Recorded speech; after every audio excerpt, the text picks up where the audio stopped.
Red Bluff sat on the edge of the Wyoming Territory like a scar on the face of the earth. It was a scatter of weather-beaten buildings pressed hard between a wide, unforgiving sagebrush plain and the distant jagged teeth of snow-capped mountains that loomed to the west. The wind here did not just blow, it hunted. It cut through heavy wool coats and chapped skin, carrying with it a grit that found its way into every crack of a window frame and every throat that dared to breathe it in. Even in the late 80s, when civilization was supposedly clawing its way west, Red Bluff remained a place where the elements tried daily to erase what men had built. The town consisted of a single main street that turned to sucking mud in the spring and iron-hard ruts in the winter. False fronts on the stores tried to look grand, but the paint was peeling, stripped away by the relentless sand that scoured the wood gray. It was a hard place for hard men, and an even harder place for a woman alone. Lily Hart sat in the cramped sewing room behind Miller's general store, her head bent low over a formidable pile of calico and heavy serge. The light in the room was dim, filtering through a single dirty window pane that looked out onto the alley where the refuse from the saloon piled up. It was mid-afternoon, but the sun offered no warmth, only a pale, watery illumination that barely reached her work table. She winced, sucking in a sharp breath as the needle drove into the pad of her thumb. A small bead of blood welled up, bright red against the dull fabric of Mrs. Gable's Sunday dress. Lily quickly pressed her thumb to her apron, terrified of staining the expensive material. She could not afford to pay for damages. She could barely afford to eat. Through the thin wall separating her workspace from the main floor of the store, she could hear the bell above the door jingle.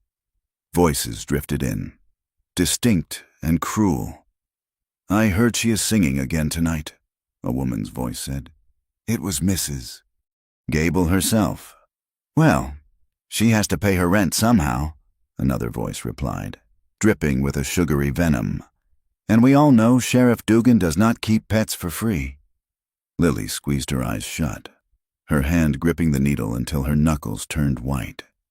She focused on the rhythm of her own breathing, forcing the air in and out, trying to make herself small, trying to make herself disappear.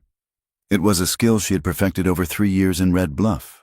Outwardly, she kept her chin up when she walked down the boardwalk, her smile soft and polite.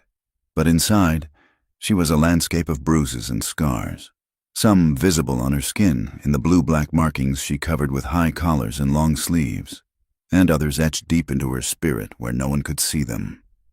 She finished the hem, bit the thread, and folded the garment with trembling hands.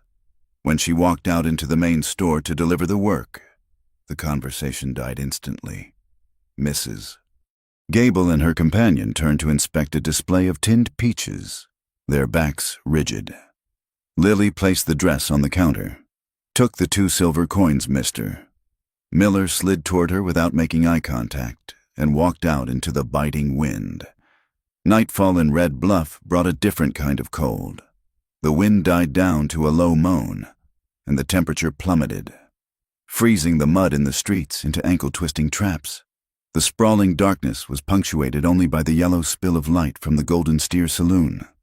Inside, the air was thick enough to chew, heavy with the smell of stale beer, cheap whiskey, and unwashed bodies. Lily stood on the small raised platform in the corner, her hands clasped tightly in front of her waist. She wore a dress of dark blue silk, a gift from the sheriff that she loathed but was forced to wear. It was cut lower in the neckline than she liked, exposing the pale skin of her throat. She began to sing. Her voice was not the brassy, shouting powerhouse of the girls in the big city dance halls. It was soft, aching, a high clear sound that seemed to float over the clink of glassware and the rumble of crude laughter. She sang an old ballad about a lover lost at sea, her eyes fixed on a point on the back wall, high above the heads of the men who stared at her. She used the song to hide the tremble in her body. If she focused on the melody, on the perfect placement of each note, she did not have to think about the eyes that crawled over her. She did not have to think about the flatness that had taken up residence in her own gaze, a numbness she summoned like a shield. The batwing doors swung open with a violent creak, admitting a gust of freezing air and a man who sucked the oxygen right out of the room. Sheriff Mark Dugan stepped inside. He was a big man, broad in the shoulders, wearing a heavy buffalo hide coat open to reveal the polished tin star pinned to his vest. His boots were heavy, thudding against the floorboards with a sound that made the conversation at the nearest tables wither and die. He was a handsome man in a brutal sort of way, with dark hair slicked back and a jaw that looked like it was carved from granite, but his eyes were cold, void of any warmth, scanning the room like a predator looking for a limping calf. He walked straight to the small stage. Lily's voice faltered for a fraction of a second, a tiny hitch that only someone listening very closely would have heard, before she smoothed it over. Dugan stepped up onto the platform. He did not ask permission.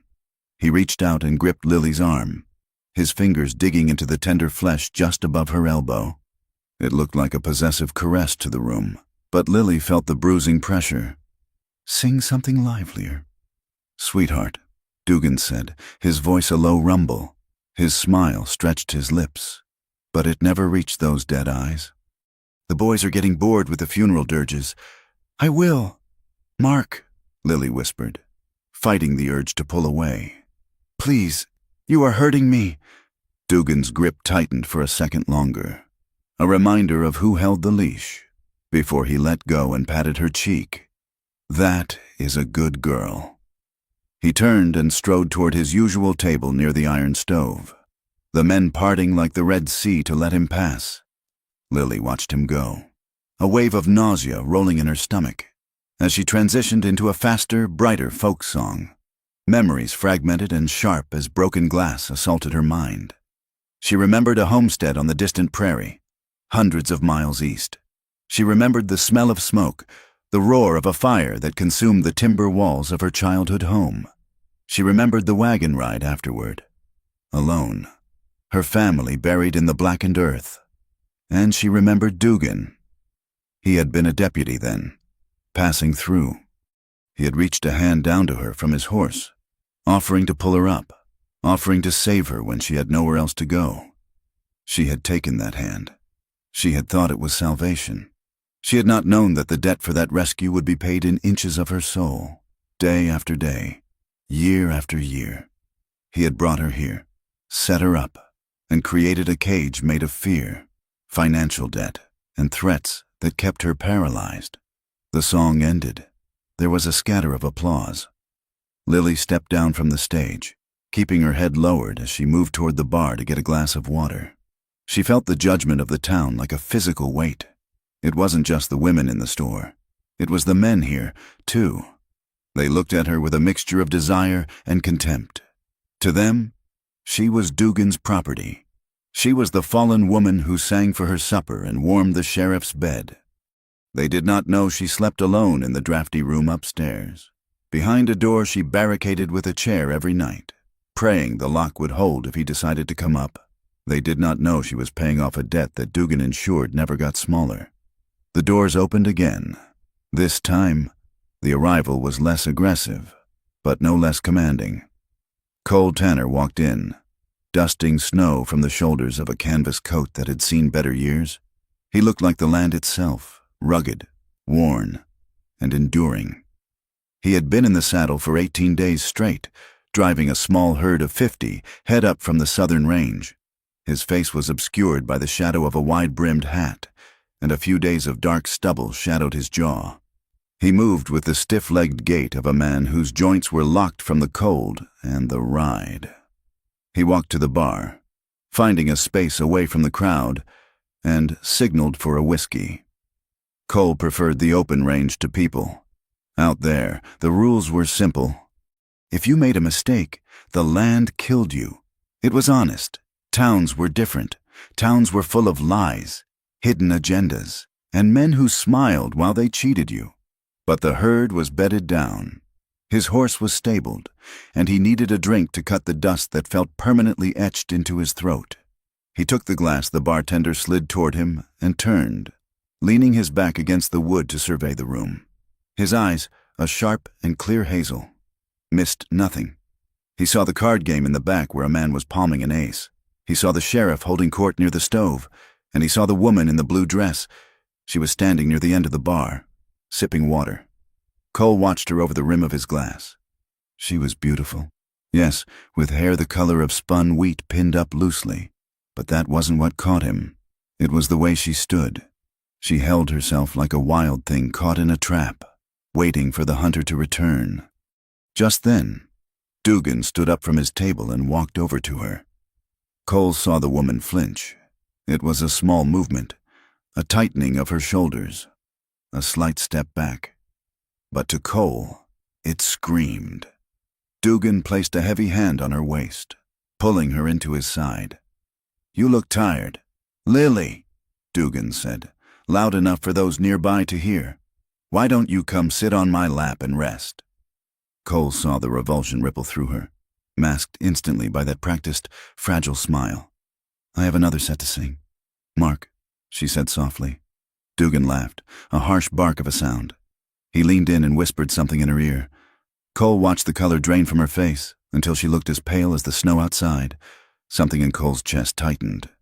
It was an uninvited pull, a strange gravity drawing him toward her quiet sadness. He had heard her singing when he was tying up his horse outside. The voice had stopped him cold.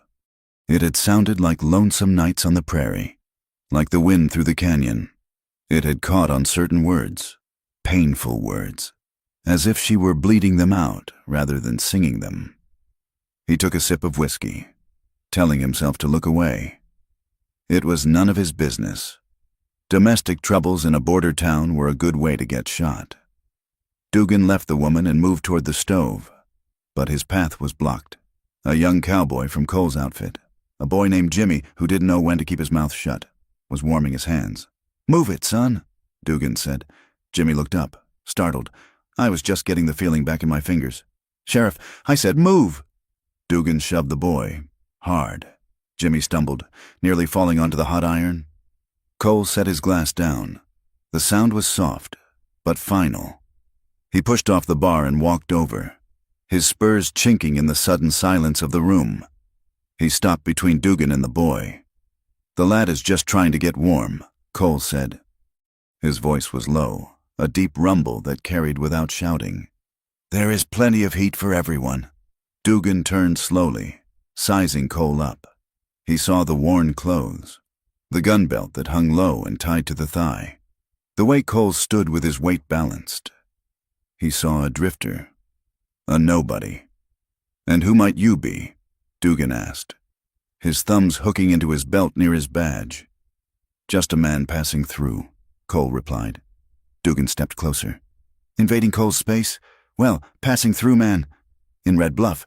When I say move, people move. This is my town, and that is my stove." Cole didn't blink. He didn't step back. He looked Dugan in the eye with a calm that was more terrifying than any shout. "It is a public house. Sheriff, I reckon the stove belongs to the man who pays for the wood." The tension in the room snapped tight as a bowstring. The card players stopped shuffling. The bartender froze with a rag in his hand. Dugan's face flushed a dark red. He wasn't used to being challenged, certainly not by a trail bum. "You have got a big mouth for a stranger. Maybe you want to spend the night in a cell to think about your manners." "I have slept in worse places," Cole said evenly. "But I would hate to interrupt your evening. It looks like you were busy bullying women and boys." A gasp went through the room. Lily, standing by the bar, pressed her hand to her mouth, her eyes wide with terror. She stared at Cole, shaking her head slightly, a silent plea for him to stop. Dugan's hand twitched toward his gun, but he stopped. He saw the way Cole watched that hand. He realized that this stranger was not afraid, and that hesitation, that doubt, made Dugan furious. He laughed, forcing the tension down, trying to regain control. "You are drunk, cowboy." Dugan sneered. "I don't arrest drunks. I let them sober up and realize their mistake. Get out of my sight." Cole held his gaze for a second longer, then nodded to Jimmy. "Let's go, Jimmy." "Air is bad in here anyway." He turned his back on the sheriff, a deliberate insult, and walked toward the door. As he passed Lily, he paused. He looked at her. really looked at her. For a heartbeat. "Ma'am," he said, tipping his hat. Lily could not speak. She felt a flush of heat rise up her neck, a confusing mix of shame that he had seen her humiliation, and gratitude that someone, anyone, had stood tall. She watched him leave, the bat-wing doors swinging shut behind him, cutting off the sight of his broad shoulders. Dugan was furious. He needed to hit something. He turned his eyes to Lily. Half an hour later, Lily slipped out the back door into the alley. She needed fresh air. She needed to escape the suffocating heat of the saloon and the burning weight of Dugan's stare. The cold hit her like a slap. Shocking and clean. She leaned against the rough wood of the building, closing her eyes, letting the tears she had held back all night freeze on her lashes. The door banged open behind her. She spun around. Dugan stood there, framed in the light, swaying slightly. He had been drinking heavily since the confrontation with the cowboy. "You trying to run off?" he slurred, stepping down into the mud. "No, Mark, I just needed air," Lily said, backing away.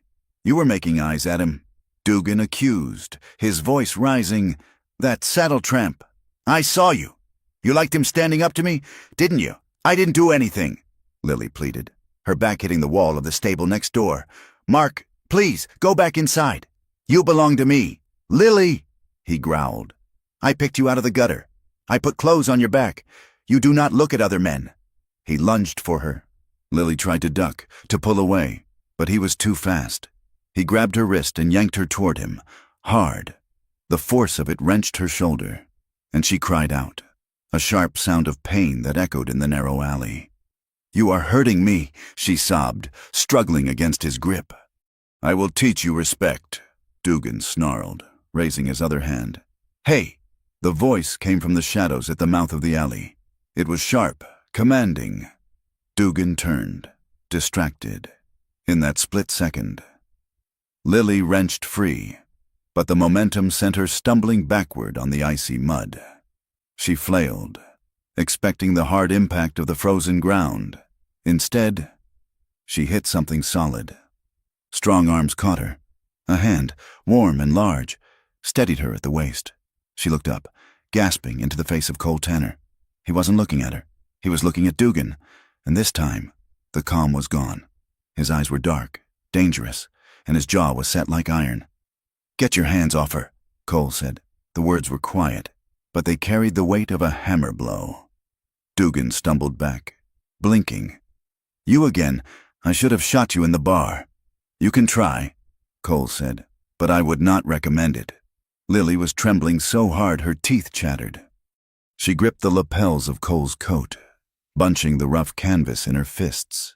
She could feel the tension in his body, the coiled energy of a man ready to violence. She knew what Dugan would do. He would kill this man. He would kill him and claim self-defense, and no one in Red Bluff would say a word. "Please," she whispered. Her voice was hoarse, desperate. "Please, don't." Cole looked down at her. Her face was pale, streaked with tears, her eyes wide with a terror that broke his heart. "Don't let him hurt you because of me," she begged. "Just go. Please go." Cole looked back at Dugan. The sheriff was fumbling with the clasp of his holster, his movements clumsy with drink and rage. Cole could drop him before he cleared leather. He knew it, but he also felt the woman shaking against him. If he killed the sheriff, he would be hanged or forced to run, and she would be left here, alone, to face the wrath of the town. He made a choice. He forced his muscles to relax. He kept his hand away from his gun. "Go home, Dugan," Cole said, his voice flat. "You are drunk. You are not fit to wear that badge tonight," Dugan sneered, spitting into the snow. "You think you are a hero. You are a dead man walking, both of you." He glared at Lily, a look of pure, unadulterated malice. "You will regret this. Lily, you will come crawling back." Dugan turned and stumbled back toward the saloon door, slamming it shut behind him. Silence rushed back into the alley. Cole did not let go of Lily immediately. He checked her balance, making sure she was steady. "Are you all right?" he asked gently. Lily stepped back, putting distance between them. The warmth of his body had been shocking, a contrast to the freezing wind and the cold cruelty she was used to. It confused her. She felt a flush of shame that he had to save her, mixed with a terrifying spark of attraction that she had no right to feel. "I am fine," she lied, wrapping her arms around herself. "You shouldn't have done that. He will come after you." "Let him come," Cole said. "You don't understand," Lily said, her voice shaking. "He is the law here. He can do whatever he wants." Cole looked at her, his expression unreadable in the shadows. "A badge does not make a man right, ma'am. It just makes him dangerous." Lily looked up at him. For a moment, she allowed herself to see him, really see him. The kindness in his eyes, the restraint. He had caught her. He hadn't grabbed her like property. He had caught her like something precious that was about to break. "Thank you," she whispered. She turned and ran toward the side door that led to the stairs of her room, fleeing before the feeling in her chest could grow into something that would destroy her. From the windows of the buildings overlooking the alley, curtains twitched, eyes watched. The story was already spreading. The saloon girl and the drifter. She was looking for trouble. She was defying the sheriff. Cole stood alone in the alley for a long moment, listening to the wind howl. He touched the spot on his coat where her hands had gripped him. He could still feel the phantom pressure of her fingers. He turned and walked back toward the livery stable.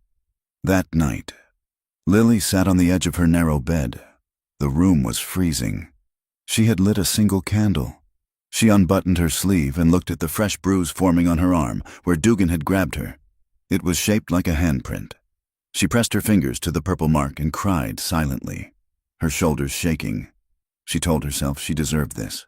She had made choices, bad choices, to survive. She was damaged goods. But then, the memory intruded. She remembered the feeling of the rough canvas of the cowboy's coat against her cheek. She remembered the steady strength of his arm around her waist, not clutching, but supporting. She remembered his eyes. They hadn't looked at her with lust or judgment. They had looked at her with concern.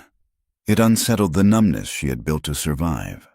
It made the cracks in her armor widen, and that terrified her more than Dugan's fist. In the bunkhouse behind the livery stable, the air smelled of leather and horses. The other men were asleep, snoring softly in their bunks. Cole lay awake, staring at the dark timber of the ceiling. He was exhausted. His body ached from the weeks in the saddle, but his mind would not shut down. He kept seeing Lily's face, the raw plea in her voice.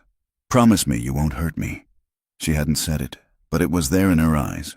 He knew he should saddle up and ride out at first light. Men like Dugan were like rabid dogs. Once they fixated on something, they didn't let go. Getting between a small-town tyrant and his victim was a suicide mission. Cole had a past of his own, a trail of bad memories he was trying to outride. He didn't need more trouble. But he turned on his side, punching his pillow, and knew he wasn't leaving. Not yet. He felt a dangerous urge rising in his chest, a need to stand between that woman and the dark. It was a foolish, reckless thought. He closed his eyes, but sleep was a long time coming. Outside, the wind picked up, screaming across the plains, promising that the storm was far from over. The weather turned with the sudden, brutal temperament of a rattlesnake striking from the brush. The iron-gray skies that had threatened Red Bluff for days finally lowered, pressing down on the sagebrush plain until the horizon vanished into a seamless curtain of slate. A bitter cold snap seized the territory, a frost so hard it seemed to stop time itself. The river, usually a churning brown artery of life, began to choke with jagged plates of ice, and the ground, parched and broken from the long dry autumn, was suddenly dusted with a fine, dry snow that swirled like diamond dust in the rising wind. Cole Tanner stood by the corral fence at the edge of town, watching his cattle. The drive was stalled, with the river icing over and the pass into the mountains likely blocked.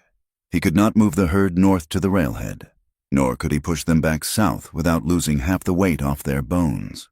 He was stuck in Red Bluff, suspended in the amber of a town he was rapidly growing to despise. He pulled his collar up against the wind that sliced through the streets, finding every gap in his shearling coat. The cold was not just in the air, it was in the people. Earlier that morning, Cole had spent time in the livery stable, mending a snapped bridle while the stable hand, a gnarled old man named Silas with tobacco juice permanently staining his white beard, chattered to fill the silence. "It is a shame about the pass closing," Silas had wheezed, pitchforking hay with slow, rhythmic grunts.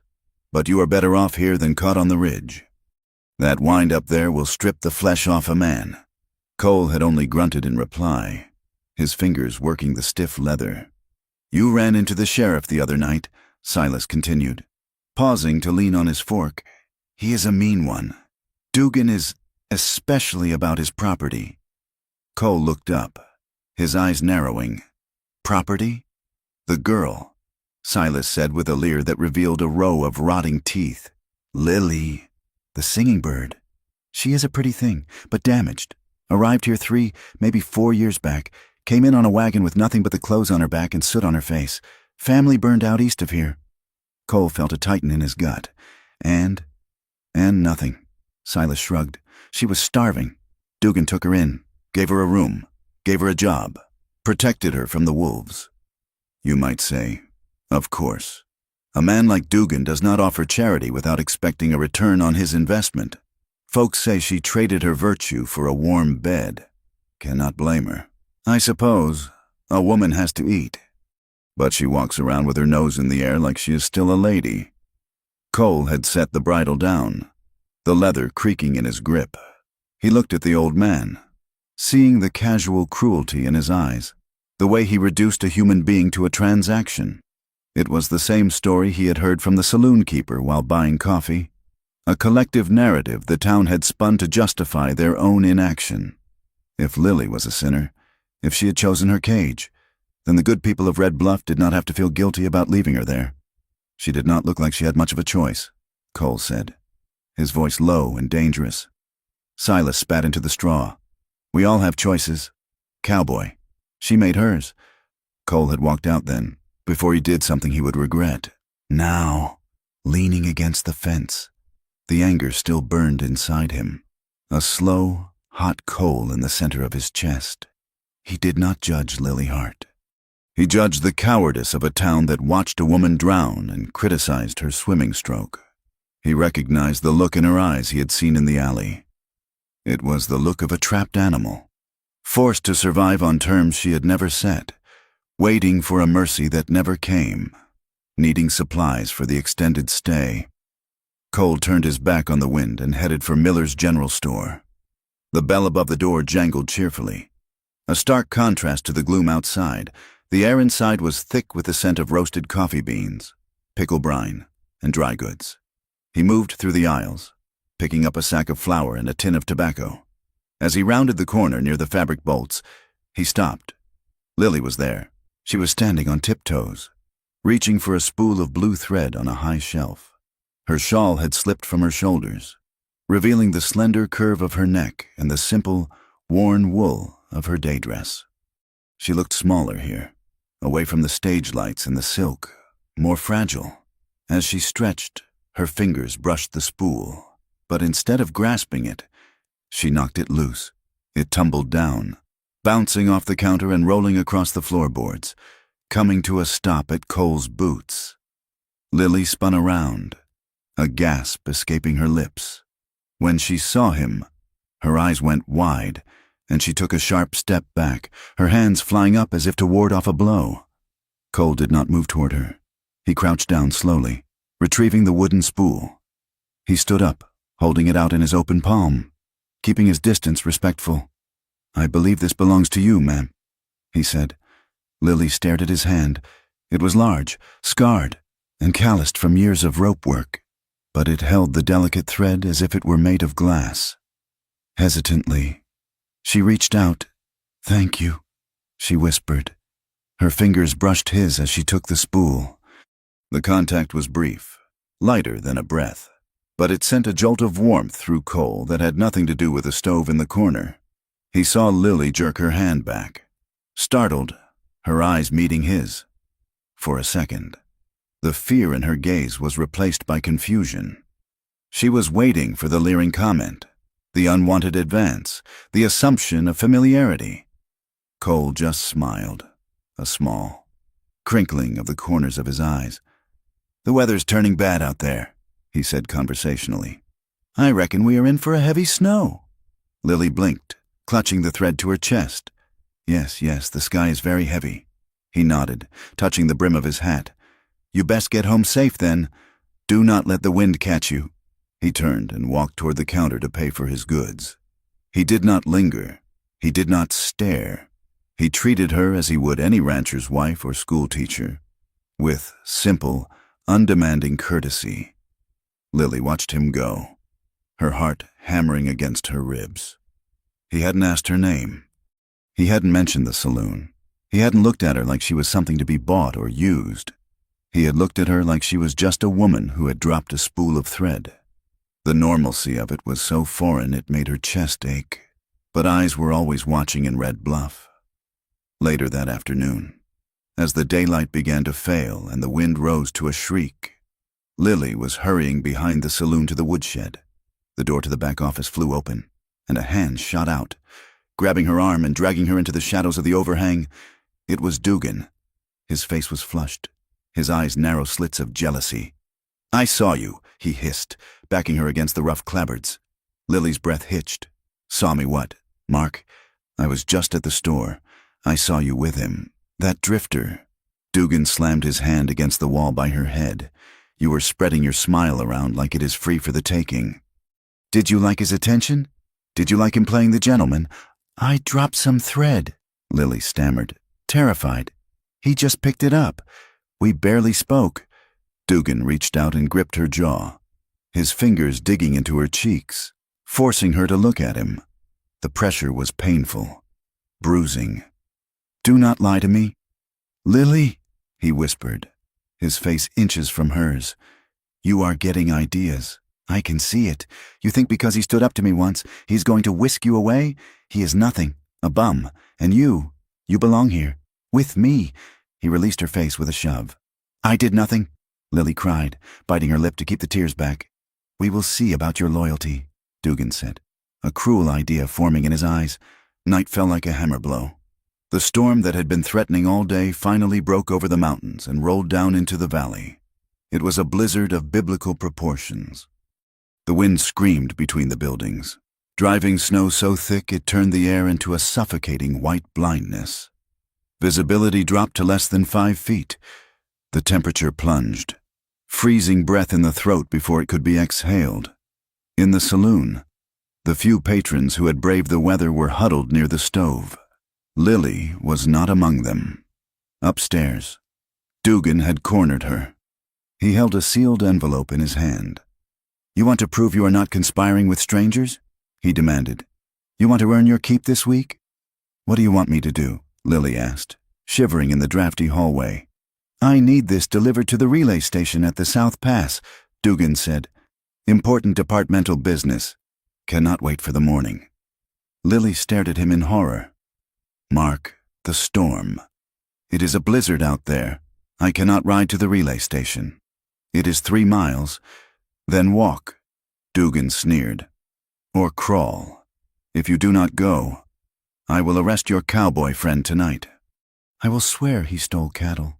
I will have him hanged by morning." Lily looked at the envelope. She knew it was likely nonsense, a test, a punishment for the crime of being treated like a human being by another man. But she also knew Dugan meant what he said. He would kill Cole just to spite her. "I will go," she whispered. She wrapped her thin wool shawl tighter around her shoulders. She had no heavy coat. Dugan had never bought her one, claiming she spent too much time indoors to need it. She tied a scarf over her head and stepped out into the howling white void. The cold was instantaneous and shocking. It felt like walking into a wall of knives. The wind nearly knocked her off her feet. She put her head down and started walking, aiming for the edge of town where the road led south. Within minutes, she was numb, the snow packed into her boots, soaking her stockings. Her skirts became heavy, frozen weights that dragged at her legs. She could not see the buildings anymore, only the swirling, chaotic white. She stumbled, fell, got up, and fell again. The road was gone. She was wandering blindly onto the open prairie, at the edge of town, near the temporary corral. Cole was fighting the wind to check the lashings on the shelter tarp. The cattle were huddled together, lowing miserably. He squinted against the stinging snow, checking the perimeter. Through a momentary break in the drift, he saw something, a dark shape, small and struggling, moving away from the town, heading straight into the teeth of the storm. He wiped his eyes, thinking it was a trick of the light, but the shape moved again, staggering, falling. It was a woman. Cole did not think. He reacted. He vaulted the fence, untied his horse, a sturdy roan named Buster who was huddled in the lee of the stable, and swung into the saddle. He spurred the horse forward, the animal protesting the sudden exposure to the gale. Cole rode hard, leaning low over the horse's neck, his eyes fixed on the spot where he had seen the figure. The snow was deepening rapidly, already halfway up the horse's shins. He found her a quarter-mile out. She had collapsed in a drift, a small mound of dark fabric slowly being buried by the white. Cole bailed off the horse before it fully stopped. He waded through the snow and dropped to his knees, turning her over. It was Lily. Her face was white as marble, her lips blue. Ice matted her eyelashes. She was barely conscious, her eyes rolling back in her head. "Lily!" he shouted over the roar of the wind. "Lily!" She blinked, her gaze unfocused. She looked at him, but she did not see him. She saw only a looming male figure in the dark. "Promise me," she slurred, her teeth chattering so hard the words were fractured. "Promise me. You won't hurt me." The plea tore through Cole like a bullet. She was freezing to death, and her last coherent thought was fear of violence. "I promise," Cole rasped. He scooped her up in his arms. She was terrifyingly light. He struggled back to the horse. There was no way to make it back to town against this wind. The horse would fight at every step, and Lily would be dead before they reached the first building. But Cole knew the land. He knew there was an old line cabin, a remnant of a failed homestead, in a stand of pines near the creek bed, less than a mile east with the wind at their backs. He mounted, pulling Lily up in front of him. He unbuttoned his heavy shearling coat and wrapped the sides around her, pressing her freezing body against the warmth of his chest. "Hang on, Lily," he growled into her hair. "You just hang on." He turned the horse and let the wind push them. They fought through drifts that reached the horse's knees, slipping on hidden ice, the world reduced to the breathing of the horse and the screaming of the storm. Lily was a dead weight against him, shivering violently, her hands clawing weakly at his shirt. It felt like hours, but it was perhaps 20 minutes before the dark shapes of pine trees loomed out of the white. The cabin was there, a squat log structure half buried in a drift. Cole dismounted, holding Lily tight, and kicked the door. It was frozen shut.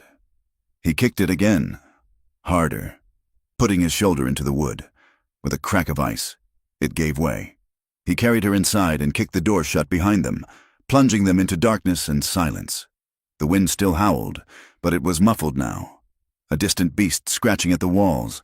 The air inside was freezing, stagnant and smelling of old dust, but it was out of the wind. Cole laid Lily on the single dusty cot in the corner. "Do not sleep," he commanded, his voice rough. "Lily, look at me. Do not sleep." He fumbled in the dark, his hands numb, searching for the hearth. He found the stone fireplace. By some miracle, there was a small stack of dry wood left by the last occupant, and a pile of dry moss. Cole's hands were shaking as he struck his flint. Once, twice, a spark caught the moss. He blew on it gently, feeding it small twigs until a flame licked up, casting dancing orange shadows against the log walls. He turned back to Lily. She was curled in a ball, shuddering, her breath coming in ragged gasps. The snow on her dress was melting, soaking the fabric, turning it into an icy shroud against her skin. She needed to get warm, immediately. Cole moved to her, "Lily, you have to get out of those wet clothes. You will freeze." Lily's eyes snapped open. Panic flared in them, cutting through the haze of hypothermia. "No," she whimpered, clutching the sodden wool at her throat. "No, please." Cole froze. He saw the terror. He understood it. She was in a remote cabin with a man she barely knew, a man who was telling her to undress. "I am not going to touch you," Cole said, his voice firm and clear. He stood up and took off his heavy coat. He stripped off his flannel overshirt, leaving himself in his undershirt, and held the flannel out. "Take this. It is dry. I am going to turn around. I will stand by the door. I will not look. I give you my word." He placed the shirt and the heavy coat on the end of the cot. Then, deliberately, he turned his back to her, facing the door where the snow was piling up against the cracks. "Change. Lily, please." For a long moment, there was only the sound of the fire popping and the wind outside. Then, Cole heard the rustle of wet fabric. He heard the catch of her breath. He stared at the wood grain of the door. His hands clenched in fists at his sides, fighting the urge to turn and help her, knowing that to do so would shatter the fragile trust he was trying to build. I am done," her voice came, small and trembling. Cole turned. Lily was sitting on the cot, wrapped in his flannel shirt which swallowed her small frame, the sleeves hanging past her hands. She had pulled his heavy coat over her legs. Her wet dress lay in a heap on the floor. She was still shivering, but the blue tint was fading from her lips. She looked at him, her eyes wide, waiting, expecting him to claim the payment for the rescue. Cole walked over, picked up her wet dress, and hung it near the fire to dry. Then he sat on the floor, his back against the hearthstones, putting 5 feet of distance between them. "Better?" he asked. Lily nodded, pulling the coat tighter. "Why? Why did you come?" "I saw you," Cole said simply. "But Dugan, he said he would kill you. Men say a lot of things," Cole replied, poking the fire. They sat in silence for a long time. The cabin warmed slowly. The intimacy of the space was heavy. They were trapped, the world outside erased by white. It was just the two of them, the firelight and the smell of wood smoke and damp wool. Lily watched him. He wasn't looking at her. He was whittling a piece of kindling with a pocket knife, his focus intent on the wood. He seemed content to just be. "My family died in a fire," Lily said suddenly. The words tumbled out before she could stop them. It was a confession she hadn't made to anyone in Red Bluff. Cole stopped whittling. He didn't look up, letting her speak. "We had a homestead, a spark from the stove. It went up so fast, I was in the root cellar fetching potatoes. When I came out, they were gone." She took a shaky breath. "Dugan found me on the road 2 days later. He gave me a ride. He bought me dinner. He told me I owed him. He has been collecting on that debt for 3 years. Every time I think I have paid it, he adds more. He says a woman alone is nothing but prey. He says he is the only thing standing between me and the wolves." She looked at Cole, her eyes shining with unshed tears. "I do not know how to be safe. Cole, I do not know how to want anyone to touch me without being afraid that it is just another way to own me." Cole set the knife down. He looked at her then, his gaze steady and sorrowful. "I killed a man," he said quietly. Lily went still. It was down in Texas. Cole continued. 2 years back, he was beating a woman in the street. His wife, he said it was his right. I told him to stop. He pulled a knife. I shot him. He looked into the fire. The law said it was self-defense. Technically, but the town, they looked at me like I was the monster. They said I interfered in family business. They said I was a killer looking for a fight. I left before they could decide to hang me for doing the right thing." He met Lily's eyes. "I have been writing ever since, trying to outrun the idea that maybe they were right. Maybe I am just violence waiting to happen." "You saved her," Lily whispered. "Just like you saved me." "I do not know about saved," Cole said heavily. "I just kept her from dying that day." The fire burned low as the night wore on. The cold began to creep back into the corners of the room. Cole stood up and added the last heavy log. "We need to sleep," he said. "The fire won't last forever." He looked at the single cot. It was narrow. Lily looked at it too. She looked at Cole, seeing the fatigue etched into his face. He had ridden into a blizzard for her. He had given her his clothes. He had sat on the floor. "Come here," she said softly. Cole hesitated. "Ma'am, I can sleep by the fire. You will freeze," she said. "There is room." Cole moved slowly. He sat on the edge of the cot. He took off his boots. He lay down on the very edge of the mattress, his back to her, leaving a clear inch of space between them. Lily lay down behind him. She could feel the heat radiating from his body.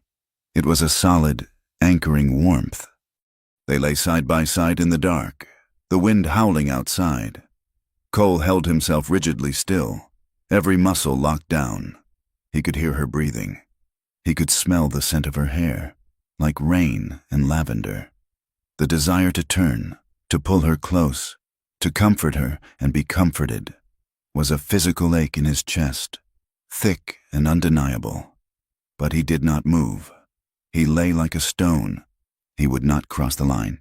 He would not be another man who took— Lily stared at the back of his head. She reached out a hand, hovering it over his shoulder, but she did not touch him. For the first time in years, she lay next to a man and felt safe. "Good night, Cole," she whispered. "Good night, Lily," he replied, his voice rough. Outside, the snow buried the world, hiding them away. Two broken things finding a fragile shelter in the storm. The morning sun did not rise so much as it bled into the sky, a pale, diluted gold struggling against a ceiling of heavy gray clouds. When Lily finally opened her eyes, the cabin was filled with a strange, luminous brightness that only came from deep snow reflecting light through a window. She lay still for a moment, disoriented by the silence. There was no wind howling, no saloon piano clanking below, no heavy boots in the hallway. There was only the soft crackle of the fire and the rhythmic sound of a knife shaving wood. She sat up, pulling the rough wool blanket to her chin. Cole was crouched by the hearth, feeding small slivers of pine into the embers he had coaxed back to life. He looked tired, the shadow of a beard darkening his jaw, but his movements were efficient and calm. The world outside had vanished. Lily went to the small, grime-streaked window and wiped a circle in the condensation. White. Everything was white. The snow had drifted halfway up the cabin walls, smoothing the jagged edges of the landscape into gentle, rolling dunes. The distant peaks of the mountains were glowing softly, looking like jagged teeth biting into the sky. Red Bluff, with its mud and its whiskey and its sheriff, felt 1,000 miles away, for the first time in 3 years. The knot of dread that lived permanently in Lily's stomach loosened. "Morning," Cole said. He did not turn around, but his voice was warm, lacking the morning roughness of the men she was used to. "Morning," Lily replied, her voice husky with sleep.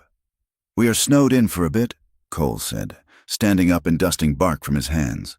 "But the storm broke. We will be able to ride out by midday if the sun holds." A pang of disappointment hit Lily so hard it surprised her. She did not want to leave. She wanted to stay in this drafty, abandoned shack where the air smelled of pine and freedom. They spent the morning in a quiet domestic rhythm that felt shockingly intimate. There was no food, but there was an old iron pot by the hearth. Cole went out, digging through the drift to bring back clean snow, packing it into the pot to melt over the fire.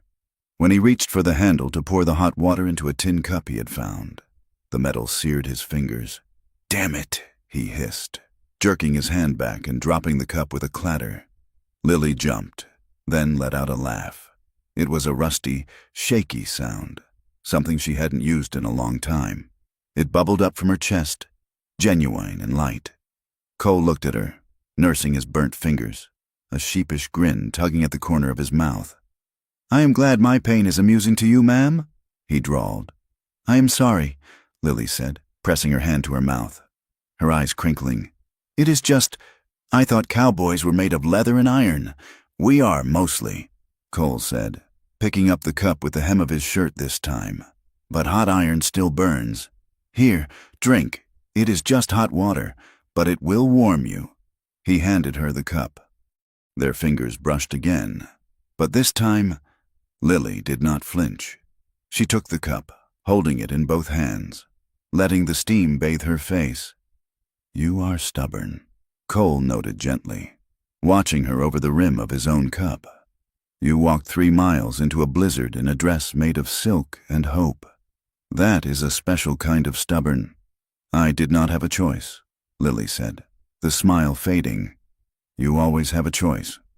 "Lily," Cole said softly, "sometimes the options are just terrible. But you chose to walk rather than let him hurt me. I will not forget that."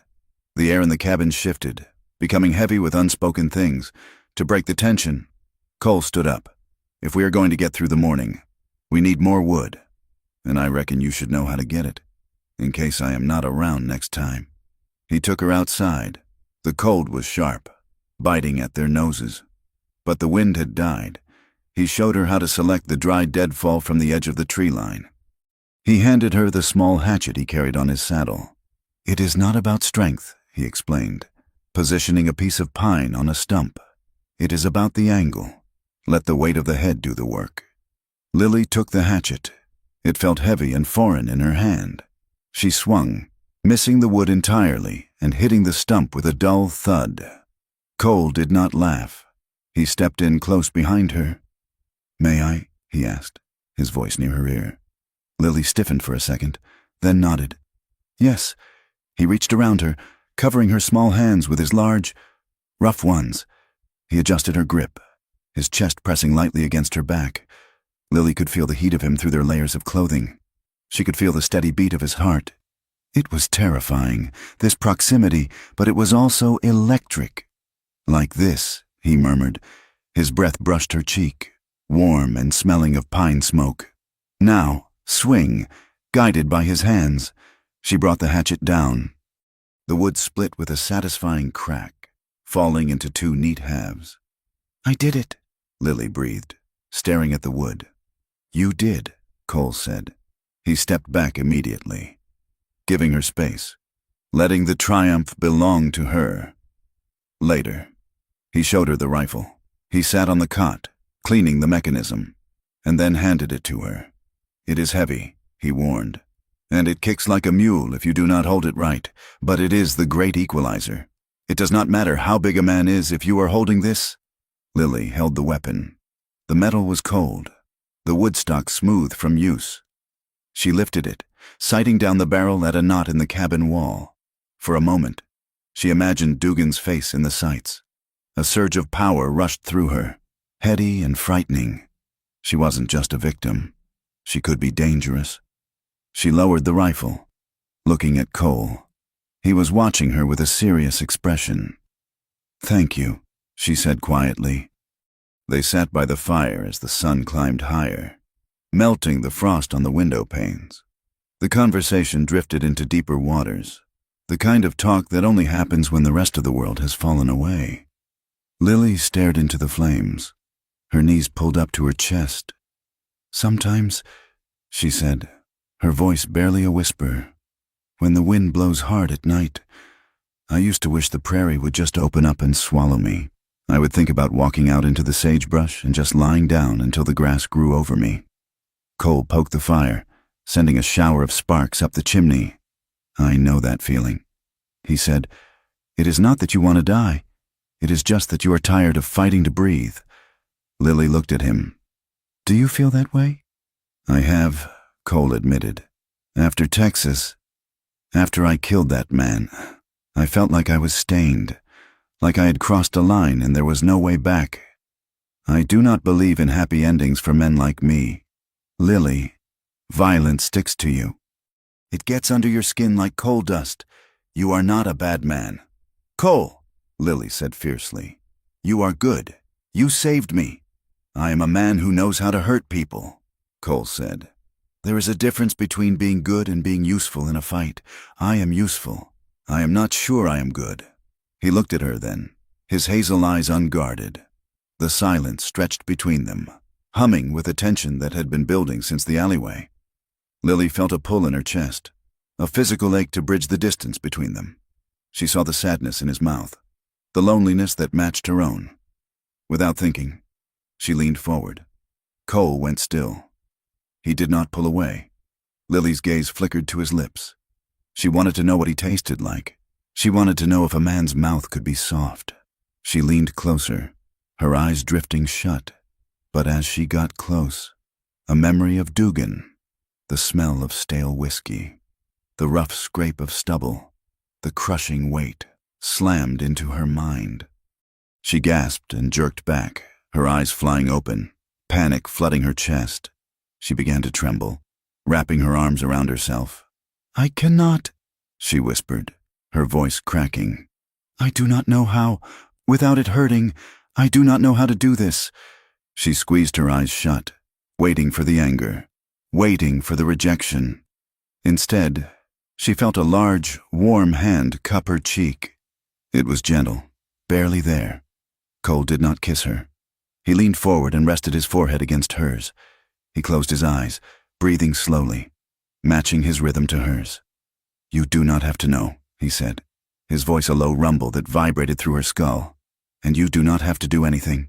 He stroked her cheek with his thumb, wiping away a tear that had escaped.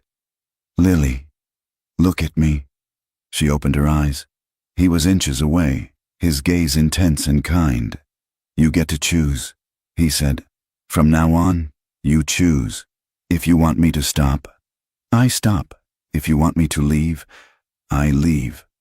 Wanting someone does not mean you have to surrender your soul. It does not mean you have to be safe. You can want, and you can say no, and I will still be here. I will not hurt you. Lily let out a sob that was half laugh, half cry. She leaned into his hand, closing her eyes again, soaking in the truth of his words. "Okay," she whispered. "Okay." They stayed like that for a long time, foreheads resting together, an island of peace in a sea of snow. By noon, the sun was bright enough to blind. The snow was beginning to settle, forming a crust. Cole went out to saddle Buster. "It is time," he said when he came back inside. "If we wait any longer, the drifts will freeze hard tonight and we will be stuck for days. And Dugan will likely have a posse out by morning."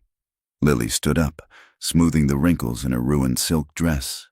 She wrapped the flannel shirt around her waist and put on Cole's heavy coat. She looked around the cabin one last time. It was just a shack, but it felt like the only home she had known in years. "I do not want to go back," she admitted. "I know," Cole said, "but we cannot stay. We have no food, and the cold will come back tonight." He held out his hand. She took it. The ride back was grueling. The horse struggled through the deep snow, his breath puffing in great white clouds. Because of the cold, there was no choice but to ride double again. Cole sat in the saddle, and Lily sat in front of him, wrapped inside his coat, her back pressed against his chest. It was a torture of the sweetest kind. Every sway of the horse, every slip on the ice, pressed them together. Lily could feel the hard muscles of his thighs, the strength of his arms as he held the reins around her. She found herself leaning back into him, seeking his warmth, seeking the solid reality of him. Cole kept his jaw clenched, his eyes scanning the horizon. Having her this close, smelling her hair, feeling the soft curve of her body against his. It tested every ounce of his restraint. He wanted to wrap his arms around her and never let go, but he kept his hands on the leather reins, kept a respectful distance with his hips, honoring the promise he had made in the cabin. They crested the final ridge and Red Bluff came into view. It looked bleak and ugly against the pristine white of the prairie. Chimney smoke rose in gray columns, staining the sky. As they rode down the main street, the town seemed to hold its breath. People stopped shoveling snow from the boardwalks to stare. Curtains were pulled back. The silence was heavy with judgment. Cole rode straight to the livery stable. He didn't look at the people. He focused on getting Lily out of the cold. But before they could reach the stable doors, the sheriff's office door banged open. Mark Dugan strode out into the snowy street. He was not wearing a coat. His face was purple with rage, his hand resting on the butt of his pistol. "Get down off that horse!" he roared. Cole pulled Buster to a halt. He felt Lily stiffen against him, felt the tremor start in her spine. "Easy," he murmured to her. "I have got you." Dugan marched through the snow, stopping 10 feet away. He looked at Lily, wrapped in the cowboy's coat, sitting in the circle of his arms. The sight seemed to break something in him. "You ungrateful little tramp," Dugan spat. A gasp went through the small crowd that had gathered. "I send you on an errand, and you run off to play house in the woods with this stray dog," Dugan shouted, his voice echoing off the false fronts of the buildings. "Mark, no," Lily said, her voice small. "The storm." "Do not lie to me," Dugan screamed. "You spent the night with him. Everyone can see it. You are easy. Lily, I took you out of the dirt, and you go right back to rolling in it the first chance you get." He looked at Cole, his eyes burning with hate. "And you abducted her. That is a hanging offense, cowboy." Cole slowly swung his leg over the saddle and dropped into the snow.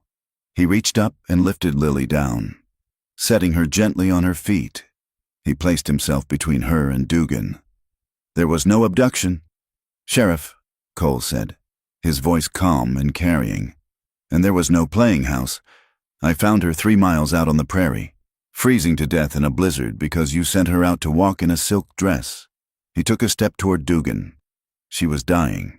I took her to the nearest shelter. I kept her alive. That is what any decent man would have done, though I reckon decent men are in short supply around here." Dugan's hand twitched on his gun. "You watch your mouth. You stole my property." "She is not property," Cole snapped, his voice hard as flint. "She is a woman, and she nearly died because of you. I can arrest you right now," Dugan threatened, stepping closer. "Assault, kidnapping, horse theft. I can invent a dozen reasons to throw you in a cell and lose the key. Or maybe I will just shoot you for resisting." He looked past Cole to Lily, who was standing in the snow, shivering. "Come here, Lily," Dugan commanded. "Get over here and tell these people he forced you. Tell them he dragged you off. You belong to me, remember? You fall back in line. Or so help me God. I will make you wish you had died in that fire." Lily looked at Dugan. She saw the vein throbbing in his temple. She saw the familiar cruelty in his eyes. Every instinct she had cultivated over the last 3 years screamed at her to obey, to lower her head, to apologize, to survive. But then she felt the phantom weight of the hatchet in her hand. She remembered the warmth of Cole's forehead against hers. "You get to choose." Lily took a step forward. She did not move out from behind Cole, but she moved enough to be seen. "No," she said. The word was quiet, but in the silence of the street, it sounded like a gunshot. Dugan blinked, stunned. "What did you say to me?" "I said no," Lily repeated. Her voice shook, but she lifted her chin. "He did not force me. Mark, he found me when I fell. He gave me his coat. He built a fire." She took a deep breath, the cold air filling her lungs with steel. "He saved my life, which is more than you have ever done." Dugan's face went slack with shock, then twisted into a mask of pure fury. He took a step toward her, his hand raising as if to strike her across the distance. Cole shifted his weight, his hand hovering near his own gun. "Do not," he warned. "Do not even think about it." Dugan stopped. He looked around. He saw the faces of the townsfolk. Most were looking away, unwilling to meet his eye. But some, the blacksmith, the store owner, were watching with uncomfortable expressions. He couldn't shoot a man in broad daylight with half the town watching. Not when the girl was speaking up. Not yet. "You have made a mistake, Lily," Dugan said, his voice dropping to a serpentine hiss. "A big mistake. You think he can protect you? He is just passing through. I am the law." He pointed a finger at Cole. "Get out of my sight. If I see you on the street after sundown, I will kill you." Dugan turned on his heel and stormed back into his office, slamming the door so hard the glass in the window rattled. The tension in the street broke. The townsfolk hurried away, heads down, whispering furiously. The churchwomen gathered their skirts, casting looks of disgust at Lily. She was lost now, officially. She had spent the night with a stranger. Cole turned to Lily. He looked at her with a new respect in his eyes. "You all right?" he asked. Lily was trembling violently. the adrenaline crashing. I think so. Come on, Cole said gently. Let's get you inside. He walked her to the back door of the saloon. He didn't touch her, not with the eyes of the town still on them, but he walked close enough to shield her. Inside, the saloon was empty. Cole walked her to the stairs. Lock your door, he said. Put the chair under the handle. I will, she said. Cole, she whispered, reaching out to touch his sleeve. Thank you. Cole looked at her hand on his arm. I will be at the livery, he said. I am not leaving town. Not yet. That night, Red Bluff was a cauldron of gossip. In the bunkhouse, the ranch hands gave Cole a wide berth.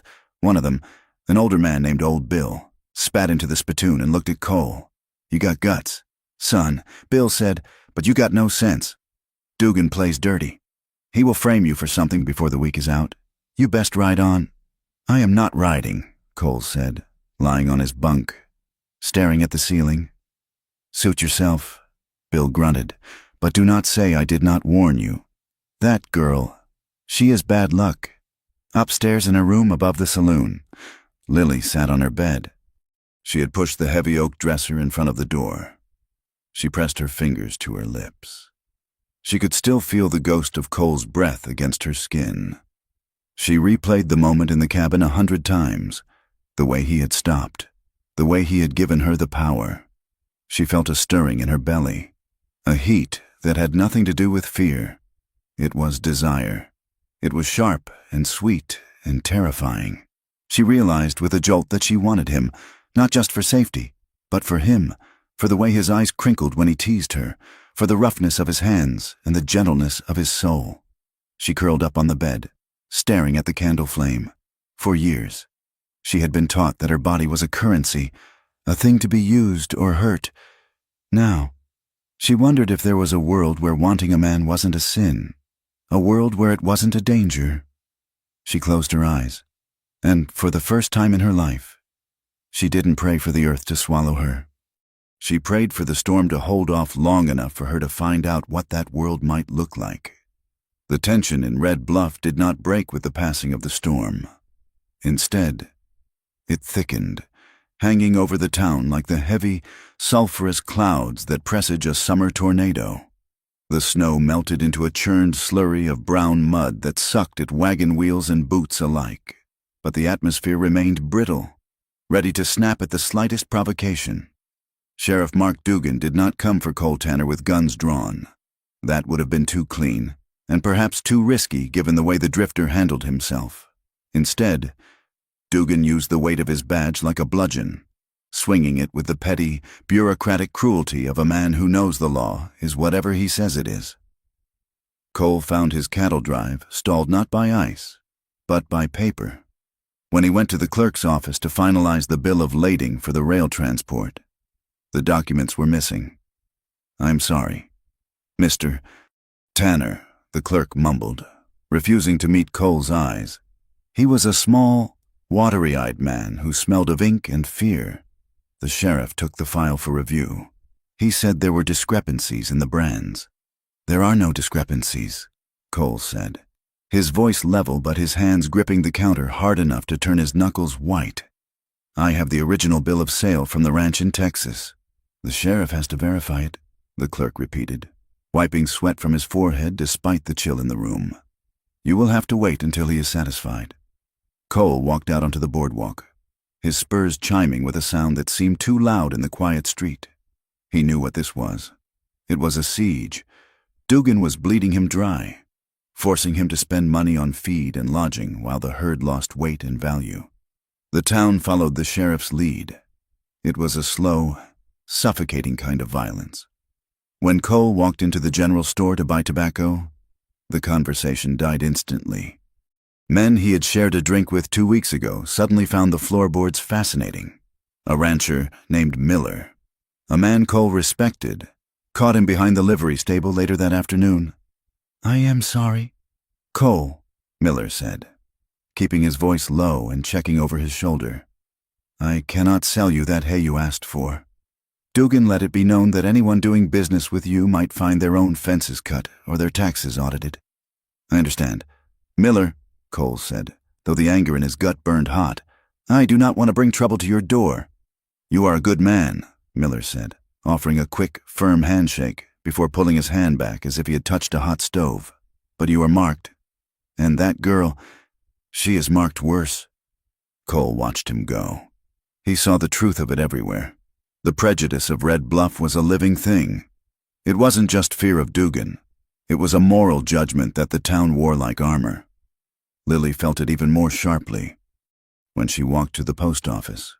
Women she had sewn dresses for crossed the street to avoid her.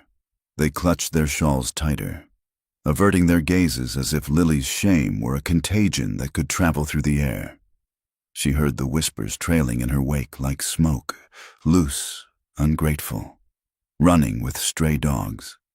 She kept her head high, her face a mask of porcelain indifference. But inside, she was bleeding. The fragile sense of worth she had found in the cabin was being chipped away, hour by hour. The breaking point came 3 days after their return.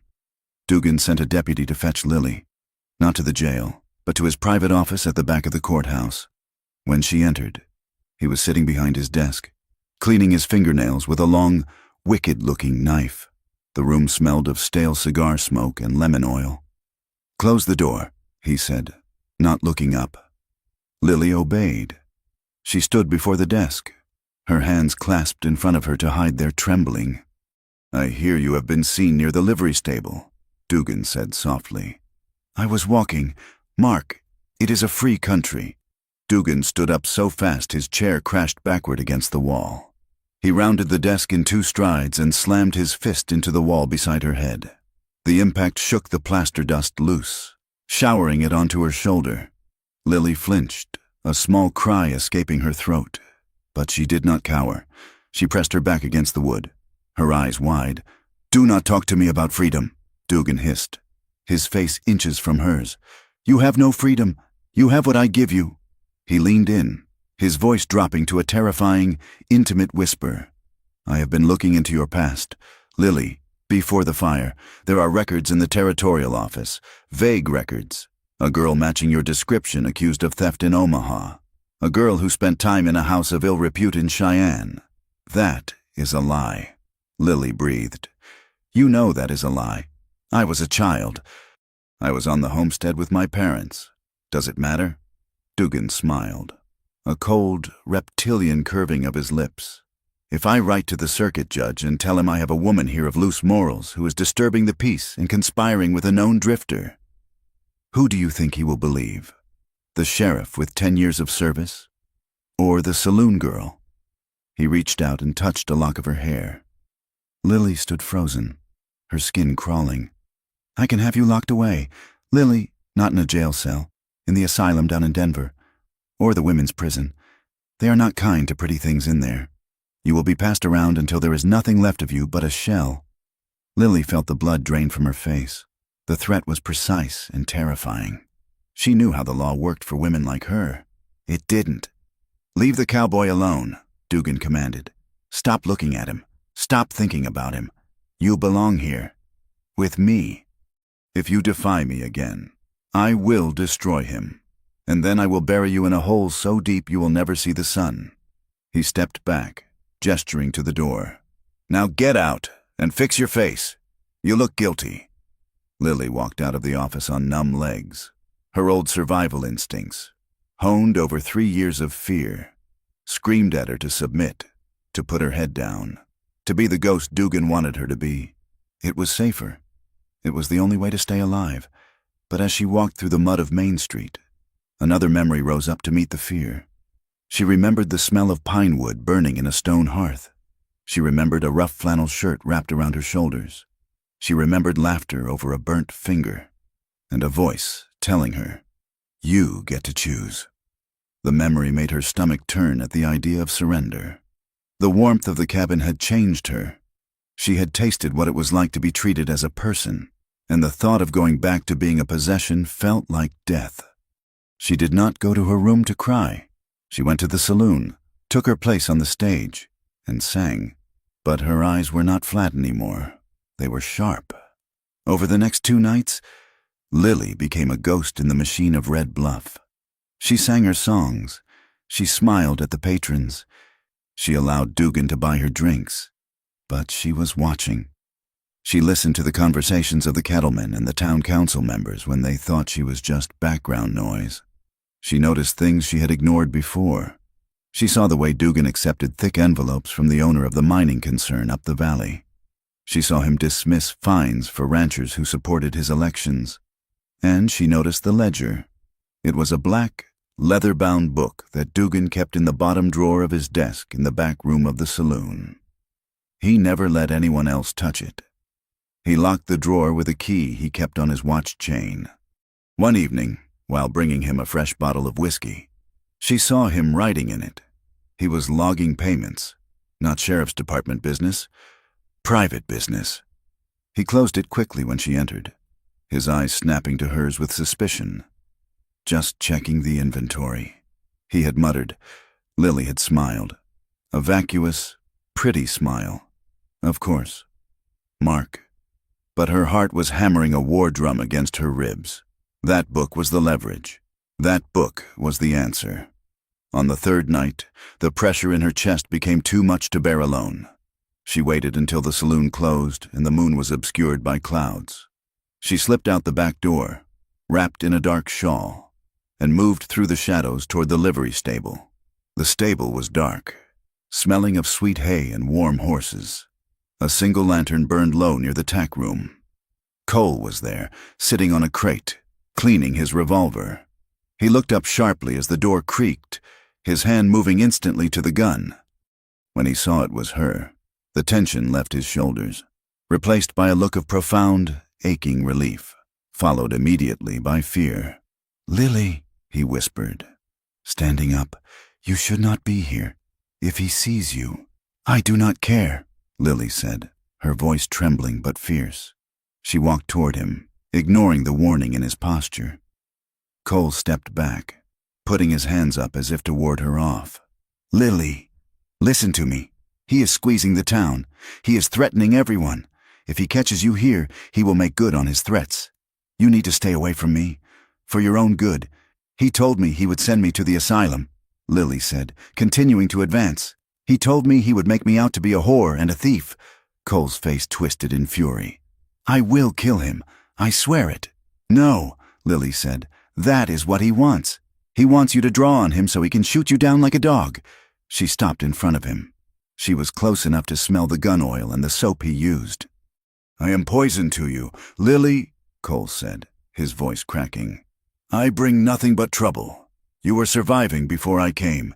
You should go back to that. It is safer." "Safe?" Lily let out a bitter laugh. "I was dead. Cole, I was walking around, breathing, but I was dead. You woke me up. Do not tell me to go back to sleep." She reached out and grabbed the front of his shirt, bunching the fabric in her fists.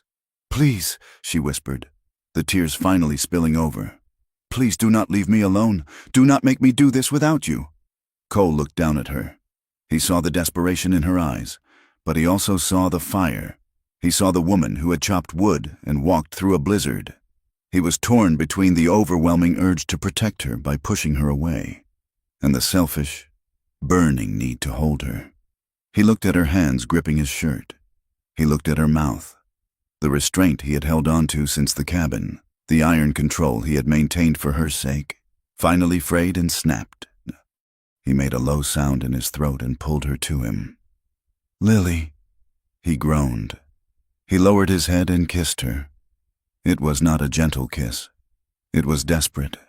It was the collision of two people who had been starving for a lifetime. It was poured out of fear and anger and a longing so deep it felt like pain. Lily made a small sound against his mouth and clung to him, her fingers digging into his shoulders, anchoring herself to the only solid thing in a world that was shifting like sand under her feet. Cole's arms wrapped around her, crushing her to his chest. He lifted her slightly, and she pressed her body against his, needing to feel every inch of him, needing to know he was real.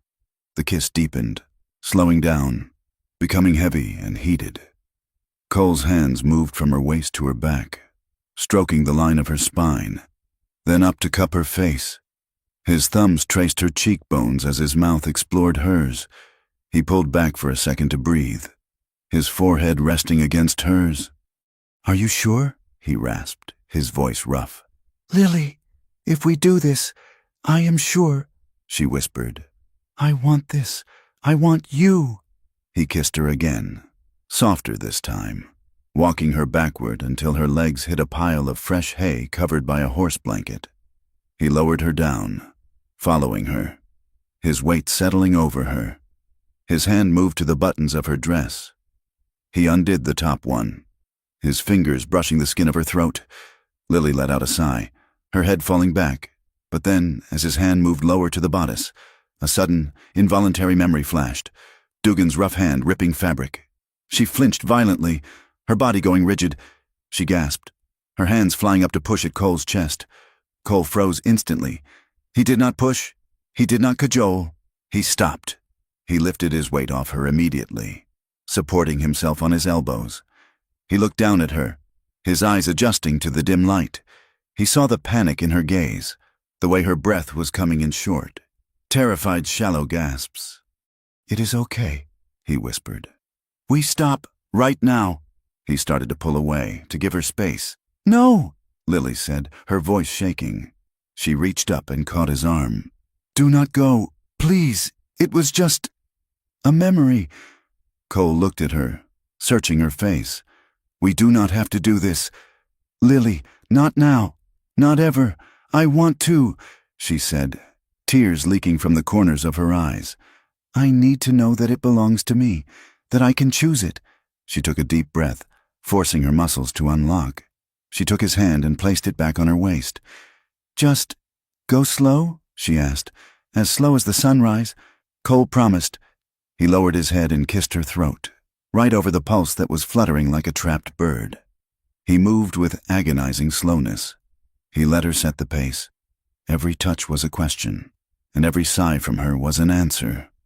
When his hand brushed her breast, he paused, waiting for her nod. When she arched into him, he moved closer. He treated her body not like territory to be conquered, but like a story he was reading by candlelight, carefully, reverently. For Lily, the fear was there, humming in the background, but it was drowned out by a new sensation. Power. She was guiding this. Her pleasure was the compass. When she finally pulled him down to her, skin to skin, the last of the shame burned away. They made love in the quiet shadows of the stable, the air smelling of sweet grass and leather. It was tender and fierce and clumsy and perfect. It was a reclaiming. With every touch, Cole rewrote the map of her body, erasing the marks Dugan had left and replacing them with something that felt like worship. Afterward, they lay tangled together under his heavy coat and the horse blanket. The lantern flickered low, casting long shadows. Lily pressed her face into Cole's chest, listening to the steady, strong thud of his heart. She felt terrified of what tomorrow would bring, but for the first time, she felt entirely, undeniably alive. "I cannot go back to being who I was," she whispered into the darkness. "I cannot pretend I do not want you." Cole tightened his arm around her, kissing the top of her head. "I am not going anywhere," he said. "I am not running, not from you, and not from him. But we have to be smart," he added, his voice turning serious. "We cannot just fight him in the street. He has the law, and he has the town. He is stealing," Lily said, her voice muffled against his skin. She pulled back to look at him. "I have seen it. He keeps a ledger, a black book in his desk. He writes down payments that do not go to the town." Cole's eyes narrowed. "If we can get that book, if we can prove he is corrupt, the circuit judge would have to listen." "I can get it," Lily said.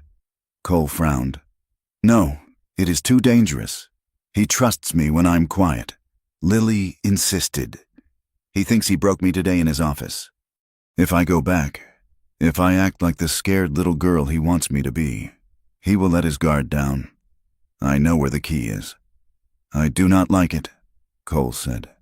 "It makes me sick to think of you near him. It is the only way.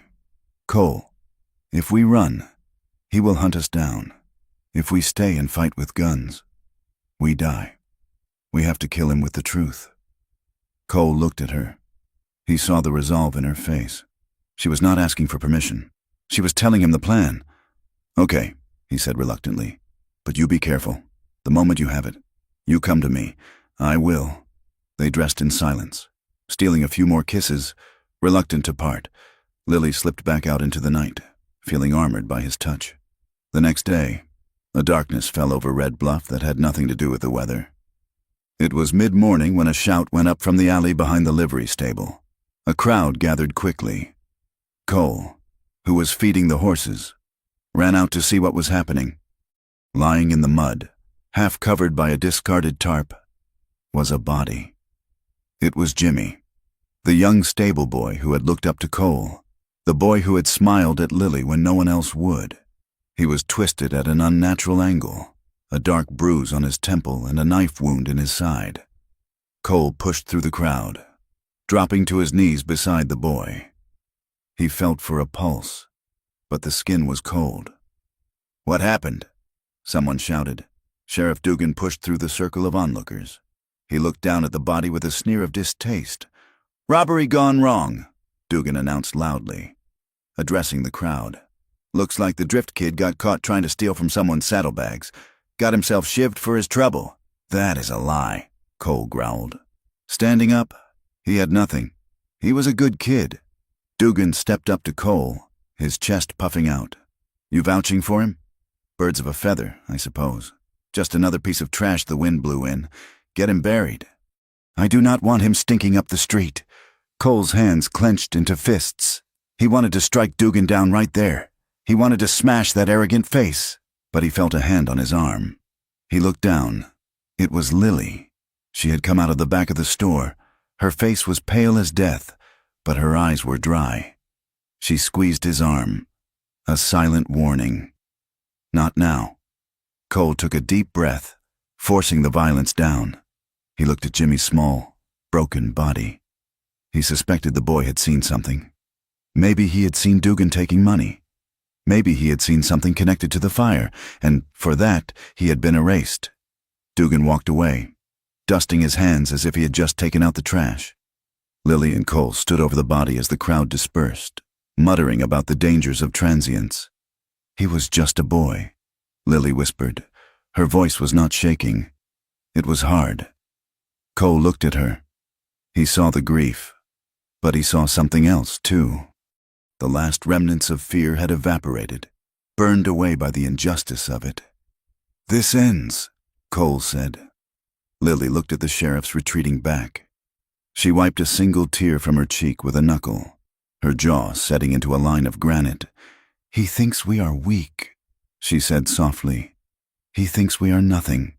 She turned to Cole. "I am going to get that book, Cole, and we are going to burn his world to the ground." Cole nodded. "For Jimmy. For us," Lily said. She turned and walked back toward the saloon, her step steady, her head high. She was walking back into the lion's den, but she was no longer a lamb. She was the hunter.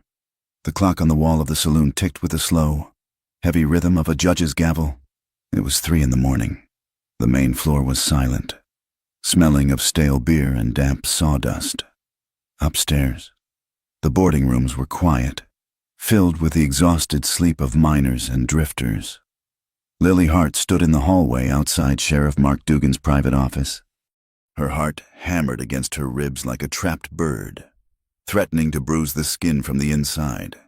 She held a small brass key in her sweating palm, an impression she had taken in wax days ago, filed down by the local locksmith who thought she had lost the key to her jewelry box. She looked left, then right. The shadows were deep. She slid the key into the lock. It turned with a soft, lubricated click. Lily slipped inside and closed the door, leaning against it for a moment to breathe. The room was cold. Moonlight filtered through the slats of the blinds, cutting the darkness into stripes of silver and black. She moved to the desk, her footsteps silent on the rug. She lit the kerosene lamp on the desk, turning the wick down until it was barely aglow, a single eye in the dark. She opened the bottom drawer, It was locked, but the wood was old and warped. She used a letter opener from the desktop to shimmy the latch. With a groan of protesting timber, it gave way. The black ledger was there. Lily pulled it out, her hands shaking so badly she nearly dropped it. She opened it to the recent pages. The handwriting was Dugan's, sharp, angular, aggressive. October 12th, mining company, protection fee, $50. November 4th, Miller fines, dismissed, $20 cash. November 15th, silence regarding the incident at the creek, $100. Lily felt bile rise in her throat.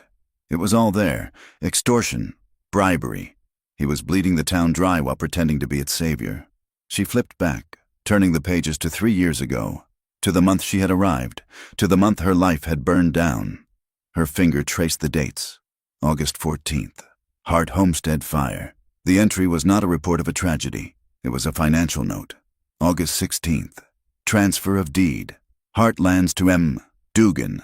Zero cost. Facilitated by fire sale clause. August 17th, sale of Hart timber rights to railway, $400. Lily stopped breathing. The room seemed to tilt on its axis. He hadn't just found her. He hadn't just saved her. He had profited from the fire.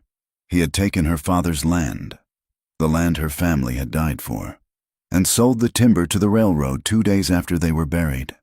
A sound from the hallway froze the blood in her veins. Heavy boots, the jingle of spurs. Dugan was back. He wasn't supposed to return until dawn from his rounds at the county seat. Lily scrambled. She grabbed the loose paper folded into the back of the ledger, the original transfer deed with her father's forged signature, and shoved it into her bodice. She shoved the ledger back into the drawer and kicked it shut. The doorknob turned. Lily blew out the lamp. She dove for the window, throwing the sash up just as the door crashed open. "Who is there?" Dugan roared, his silhouette filling the frame. Lily didn't answer. She scrambled out onto the icy roof of the porch, her skirts tangling around her legs. She slid, catching herself on the gutter, and dropped into the alleyway below. The mud cushioned her fall, but the impact jarred her teeth. She scrambled up and ran. Above her, in the window, Dugan struck a match. The flare illuminated his face. Twisted in a snarl, he saw her running figure, the flash of her pale shawl, the unmistakable color of her hair. "Lily!" he shouted, a sound of pure, impotent rage. He looked at the desk. He saw the scratched lock on the drawer. He opened it and checked the ledger. The deed was gone. His face went from hot fury to a deadly, glacial calm. She knew, and she had proof. He could not let her talk, and he could not let the town believe her. He needed a distraction, a chaos so great that a missing piece of paper and the accusations of a fallen woman would be ashes in the wind. He walked out of the office and down the back stairs to the kitchen. He found the store of coal oil used for the lamps. He took a heavy can and splashed it across the floorboards near the base of the stairs, the only exit for the boarders sleeping above. He lit a match. "I warned you, Lily," he whispered. He dropped the match. The fire did not start as a flicker. It whooshed into life with a roar, a hungry beast devouring the oxygen. Lily was halfway to the livery stable to find coal when the bell began to ring. It was the frantic, uneven clangor of the fire bell. She turned. A column of black smoke was punching a hole in the night sky above the saloon. Orange flames were already licking out of the lower windows. "No!" she gasped. She ran back. The street was filling with people, men in long underwear pulling on boots, women clutching children. The bucket brigade was forming, but it was too slow. The wood of the saloon, dried out by years of high-altitude wind, was burning like paper. Lily saw faces in the windows of the second floor. Trapped. She did not think. She ran toward the building. "Lily!" It was Cole. He grabbed her arm as she tried to rush the front door. "You cannot go in there. It is a furnace!" he shouted over the roar of the blaze. "There are people upstairs," Lily screamed, wrenching free. "Sarah is in room 4. She ducked under a falling beam and vanished into the smoke. Cole cursed. pulled his bandana up over his nose, and went after her. Inside, the heat was physical, a wall that pushed back against them. The stairs were gone, consumed by the fire Dugan had set at their base, but the back service ladder was still holding. Lily was climbing, coughing, her eyes streaming. She reached the hallway. "Fire! Get out!" she screamed, banging on doors. Men stumbled out, hacking, confused, diving for the windows to jump to the snow below. Lily reached room 4. The door was jammed. She kicked it, threw her shoulder against it. "Sarah! Inside!" a woman screamed. The floorboards beneath Lily's feet groaned. Cole appeared out of the smoke, his eyes wild. He slammed his shoulder into the door. It splintered open. The room was full of fire. The curtains had caught.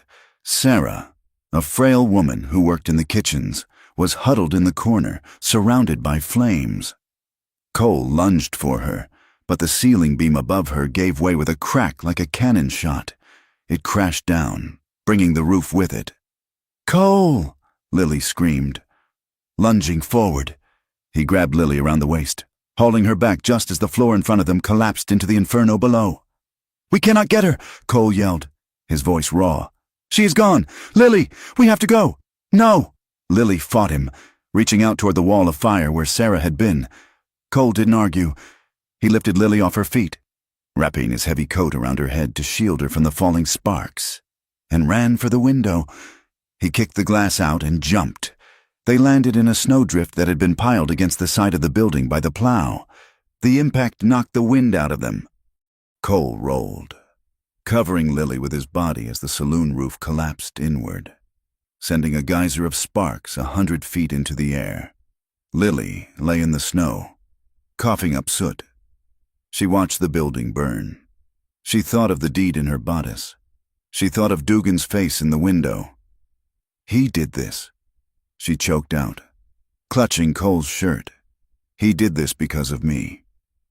The next morning, the town of Red Bluff smelled of wet ash and tragedy. The saloon was a smoking crater. 3 bodies had been pulled from the ruins. Sarah was one of them. Dugan stood on the boardwalk of the Mercantile, addressing the crowd. He looked exhausted, soot smeared artfully on his cheek. "It was arson," Dugan declared, his voice grave. "We found the kerosene can, and witnesses saw a man running from the back alley just before the blaze, a man who has been causing trouble since the day he rode in." He pointed a finger at Cole, who was standing near the ruins with Lily, trying to wrap a bandage around her burned hand. "That man? Cole Tanner?" The crowd turned. Their eyes were hard, red-rimmed from lack of sleep and filled with grief. They needed someone to blame. They needed a villain. And the drifter with the gun was a perfect fit. "Arrest him," someone shouted. Cole stood up, moving Lily behind him. "I did not set that fire. Dugan, and you know it. You did it out of spite." Dugan lied smoothly. "Because I impounded your cattle. You wanted to burn the town down. Deputies moved in, guns drawn. There were 4 of them. Do not fight." "Cole," Lily whispered, gripping his coat. "They will kill you right here." Cole looked at the deputies, then at Dugan. He saw the trap.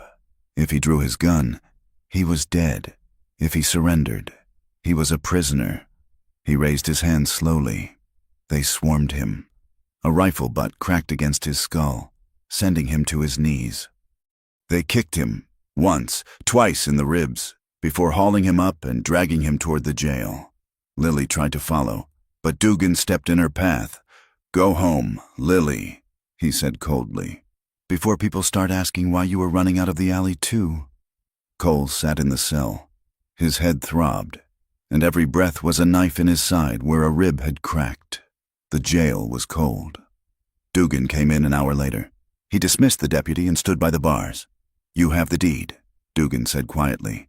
"I do not know what you are talking about," Cole rasped, wiping blood from his lip. "You do not have it. She does." Dugan stepped closer. "You are going to hang Tanner for arson and murder, unless what? Unless she brings me that paper, and unless she stands up in court tomorrow and testifies that she saw you with the kerosene can." Cole laughed, a wet, gurgling sound. "She will never do that." "We will see," Dugan said. Everyone breaks. Cowboy. Even her. Late that afternoon, Dugan found Lily. She was sitting in the back of the general store, staring at nothing. He sat down beside her. He didn't touch her. He didn't have to. He hangs tomorrow, Dugan said, a summary judgment. The town is demanding blood. Lily did not look at him. I know you set the fire. Mark, I know you stole my father's land. And who will believe you? Dugan asked. You are the woman who slept with the arsonist. You are an accomplice. He leaned in. But I am a merciful man. You bring me that paper you stole. You testify that he was crazy, that he started the fire, and I will let him go. I will banish him from the territory. But he will live. And me? Lily asked. You will come back to me, Dugan said. And we will forget this ever happened. Lily looked at him then. She saw the monster beneath the skin. She saw the man who had burned her family's legacy, and then burned 3 innocent people just to cover a theft. If I refuse, then he hangs at noon. And I will make sure everyone knows you held the match. Lily stood up. She walked out of the store. She walked to the church. It was empty. She sat in the front pew and looked at the cross. She thought about safety. She thought about the 3 years she had spent bowing her head, swallowing her voice, trying to survive by being small. It hadn't worked. Safety bought with silence was just a slow death.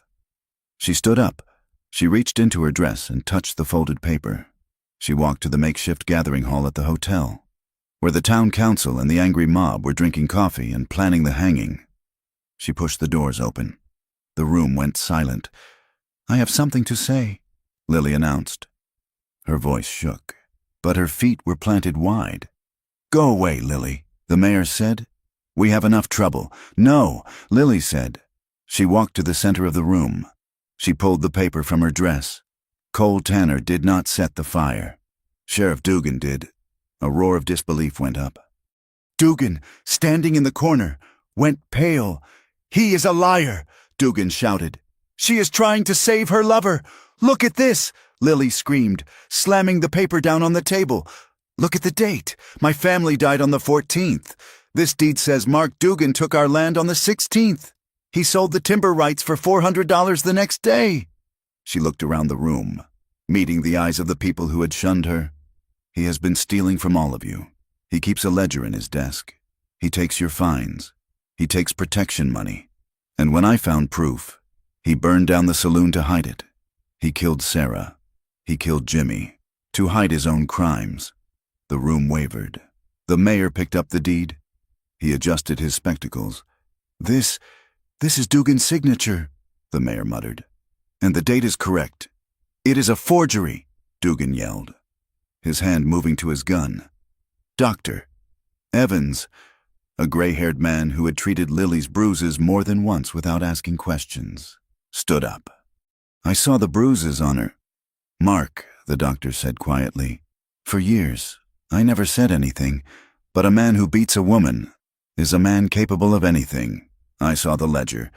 Mr. Higgins, the saloon owner, said slowly, I saw him writing in a black book. He told me it was inventory, but he never let me see it. Doubt was spreading like a contagion. But Dugan had his deputies. Arrest her, Dugan shrieked. She is hysterical. The deputies moved forward, but the doctor and Mr. Higgins stepped in front of Lily. We will not arrest anyone until we see this ledger. The mayor decided. It burned in the fire, Dugan claimed. Then we have a problem. The mayor said, that night, the blizzard returned. The wind howled like a banshee, tearing at the eaves of the buildings. Inside the jail, Cole lay on the cot, listening to the wind. He figured he had until morning. The back door of the jail creaked. Cole sat up. The deputy on guard slumped to the floor, unconscious. Behind him stood Mr. Higgins, holding a heavy iron skillet. Dr. Evans stepped in, carrying a ring of keys. Quiet, son, the doctor whispered. We are getting you out. They unlocked the cell. Cole groaned as he stood, his ribs screaming. Where is Lily? Cole asked. Waiting, Higgins said. Outside. They let him out the back. Lily was there, holding the reins of 2 horses. Buster, and a mare stolen from the corral. She was wearing men's trousers and a heavy coat she had scavenged. "You did it," Cole breathed, looking at her. "You stood up to him." "We have to go," Lily said, her eyes dark and urgent. "Half the town believes me, but Dugan still has the guns. He will come for us as soon as he realizes you are gone." Cole mounted Buster with a groan of pain. He looked at the doctor and Higgins. "Thank you. Ride for the high country," Higgins warned. "He won't follow you into the pass in this weather." They rode. They fled into the teeth of the storm, leaving Red Bluff behind. They crossed the frozen creek, the ice cracking ominously under the horses' hooves. They climbed into the rugged foothills, where the pines groaned under the weight of the snow and the cliffs loomed dark against the sky. It was a grueling, brutal journey. They had little food, some jerky and hardtack Lily had stolen. They had one blanket. They found shelter on the second night in a shallow cave protected by a rock overhang. It was bitterly cold. Cole was feverish. His ribs were badly bruised, possibly broken, and the cuts on his face were angry and red. Lily tended to him. She melted snow to wash the dried blood from his skin. Her fingers were gentle, reverent, tracing the scars on his chest and the fresh welts from the deputy's boots. "I am sorry," Cole whispered, his teeth chattering. "I dragged you into this hell." Lily shook her head. She lay down beside him, pulling the single blanket over them both. She wrapped her arms around him, pressing her body against his to share her heat. "You did not drag me," she said fiercely. "I walked. I chose this. I would rather freeze out here with you than be warm in that town under his thumb." She kissed his forehead. "You are safe now. Cole, sleep in the unforgiving landscape." Their bond hardened like steel tempered in ice. They relied on each other for everything. Cole forced himself to hunt for rabbits despite his pain, refusing to let her go hungry. Lily kept watch while he slept, the rifle across her lap, fighting off the exhaustion. The nights were the hardest, yet the most beautiful. The cold forced a physical intimacy that stripped away all pretense. They clung to each other under the blanket, limbs tangled. One night, the fever broke. Cole woke to find Lily watching him in the moonlight reflecting off the snow. "Is this what you want?" Cole asked softly, brushing a strand of hair from her face. "This hard life? Being hunted?" Lily leaned in and kissed him. It was a slow, claiming kiss. "I want you," she whispered against his lips. "I want us. Everything else is just weather." Her fear was receding. Every time he asked, every time he waited for her answer, the old wounds healed a little more. She realized that safety wasn't a place. It was a person. 4 days later, ragged, starving, and frostbitten, they rode into a wide, hidden valley high in the mountains. Smoke curled from the chimney of a sturdy ranch house. It was Ethan's place. Ethan, a bear of a man with a beard like a thicket, came out onto the porch with a shotgun. When he recognized Cole, he lowered the weapon and ran through the snow. "Cole, you look like death warmed over. We need help." "Ethan," Cole rasped, sliding from the saddle and nearly collapsing. Ethan caught him. He looked at Lily, who was sitting tall in the saddle despite her exhaustion. The rifle slung across her back. "Who is she?" Ethan asked. "She is the reason I am alive," Cole said. Ethan nodded. "Come inside. The coffee is hot." They had found sanctuary, but as Lily looked back at the trail they had carved through the snow, she knew it wasn't over. Dugan was still out there, and she still had the deed. They would rest, they would heal, and then they would finish it. The thaw came to the high valley not as a gentle awakening, but as a violent cracking of the earth. The creek, which had been a ribbon of silence for months, roared back to life, brown and angry with snowmelt, tearing at the banks where the willows grew. The air lost its bite, replaced by the scent of wet pine needles and the deep, rich smell of mud turning to life. For Lily Hart, the ranch offered a life that was as foreign to her as the surface of the moon. Ethan's place was a sprawling operation tucked into a fold of the mountains where the wind could not quite reach. It was a world of hard labor, early risings, and calloused hands, and she loved it. In Red Bluff, her hands had been soft, stained only by needle pricks and the phantom grease of the saloon tables. Here, they were stained with earth and liniment. Ethan, a bear of a man with a beard like a thicket of brambles, did not treat her like a porcelain doll or a fallen woman. He treated her like a hand who needed to earn her keep. She learned to ride, not side saddle like a lady of quality, but astride a sturdy mare named Bess, gripping with her knees as they navigated the rocky slopes to check for strays. She learned to hold a calf down for branding, the smell of singed hair making her nose wrinkle, but her grip never slipping. She learned that the land did not care about her past. The land only cared if she could work, but the world of men was less forgiving than the soil. It was late in the afternoon on a Tuesday when the trouble started near the corral. Two of the hired hands, men who had drifted in for the spring roundup, were leaning against the fence, watching Lily carry 2 heavy buckets of water toward the garden plot she was trying to coax from the hard ground. "I do not know why Ethan keeps her around," one man muttered, loud enough for his voice to carry. "A woman like that belongs in a house with red curtains, not a ranch." The other man laughed, a low, ugly sound. "Maybe he likes the company, or maybe the drifter is sharing the goods." Lily stopped. The old Lily, the one who lived in the shadow of Sheriff Dugan, would have kept her head down. She would have pretended not to hear. She would have hurried away, swallowing the shame like a bitter pill, but that woman had died in the snow. Lily set the buckets down. The water sloshed over the rims, darkening the dust. She turned slowly and walked toward the men. She wiped her hands on her apron. Her chin lifted high. "If you have something to say to me, Mr. Juergens, you can say it to my face. She said—" Her voice was steady, cutting through the crisp air. The men stopped laughing. Juergens, a man with a face like tanned leather, squinted at her. "I just said it is strange is all," Juergens said, shifting uncomfortably. "A saloon girl playing rancher." "I am not playing," Lily said. "I work just as hard as you. And as for where I belong where I choose to stand. If you spend less time worrying about my past and more time fixing that section of fence you promised Ethan you would mend, maybe we would not be losing calves." She held his gaze until he looked away, muttering under his breath and picking up his tools. Lily picked up her buckets and walked on. She felt a trembling in her knees, but it was not fear. It was the adrenaline of dignity. Cole was watching from the door of the barn. He had seen the exchange. He walked over to take the buckets from her, his limp still pronounced from the beating in the jail. "You did not have to do that," he said quietly. "I would have handled them." "I know," Lily said, brushing a strand of hair from her eyes, "but I needed to handle them. I am done letting men speak for me."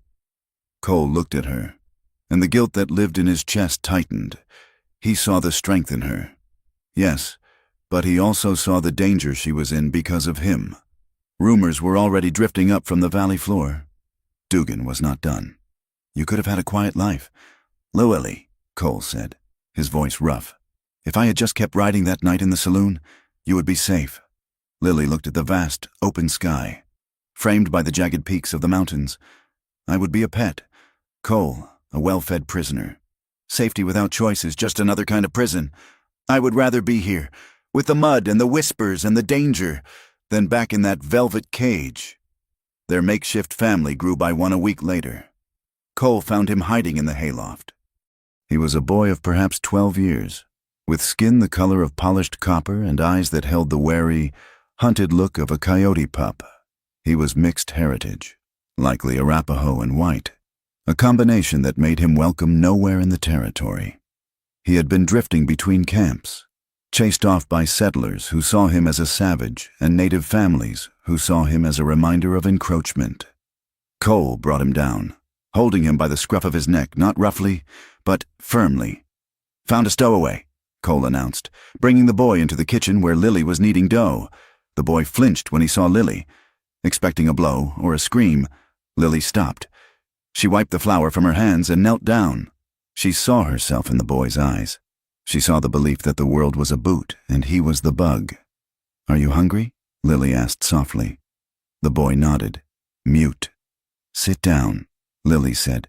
We have stew. They named him Sam. He did not speak for 3 days. But he ate like a wolf, and he watched Lily with a desperate, silent intensity. Lily made a quiet promise to herself as she watched him devour his 3rd bowl of stew. She would give him the care she never had. She would be the person who did not look away. Cole took to the boy immediately. He saw a chance to do something right, to shape a life instead of taking one. He treated Sam like a younger brother. You do not hold the reins like you are choking a chicken. Sam, Cole said one afternoon in the corral, guiding the boy's hands. You hold them like you are shaking hands with a friend, firm but polite. He taught the boy to shoot, not for sport, but for survival. You never point this at anything you do not intend to destroy, Cole instructed, his face serious. A gun is not a toy. It is a responsibility. Once the bullet leaves the barrel, you cannot call it back. Remember that.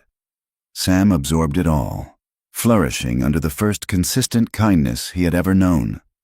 But the peace of the valley was a fragile thing, built on borrowed time. News reached them in late April.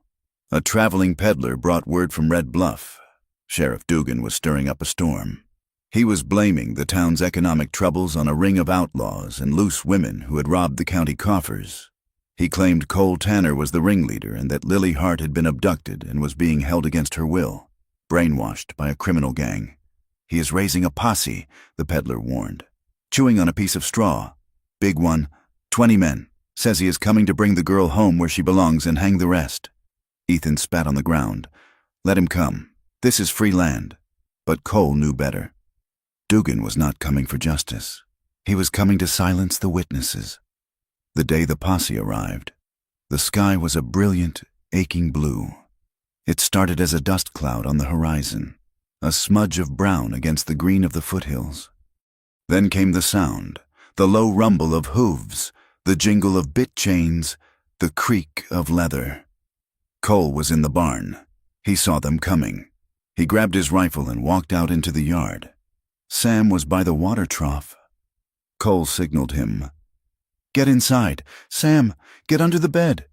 The boy ran. Lily came out of the house. She was wearing a simple calico dress, but she had the Winchester rifle in her hands.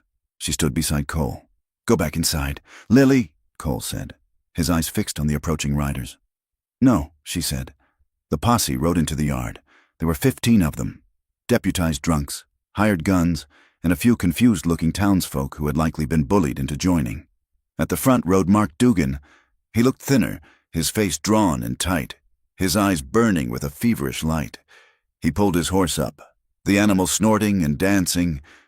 Ethan stepped out onto his porch, a double-barreled shotgun resting in the crook of his arm. You are trespassing. Dugan, Ethan called out. I am here on official business, Dugan shouted. I am here for the outlaw Cole Tanner, and to rescue the woman. He looked at Lily. His gaze was possessive, terrifying. Come here, Lily, Dugan commanded. Step away from him. It is over. You are coming home. Lily stepped forward. She did not step away from Cole. She stepped in front of him. She stood between the man she loved and the man who wanted to own her.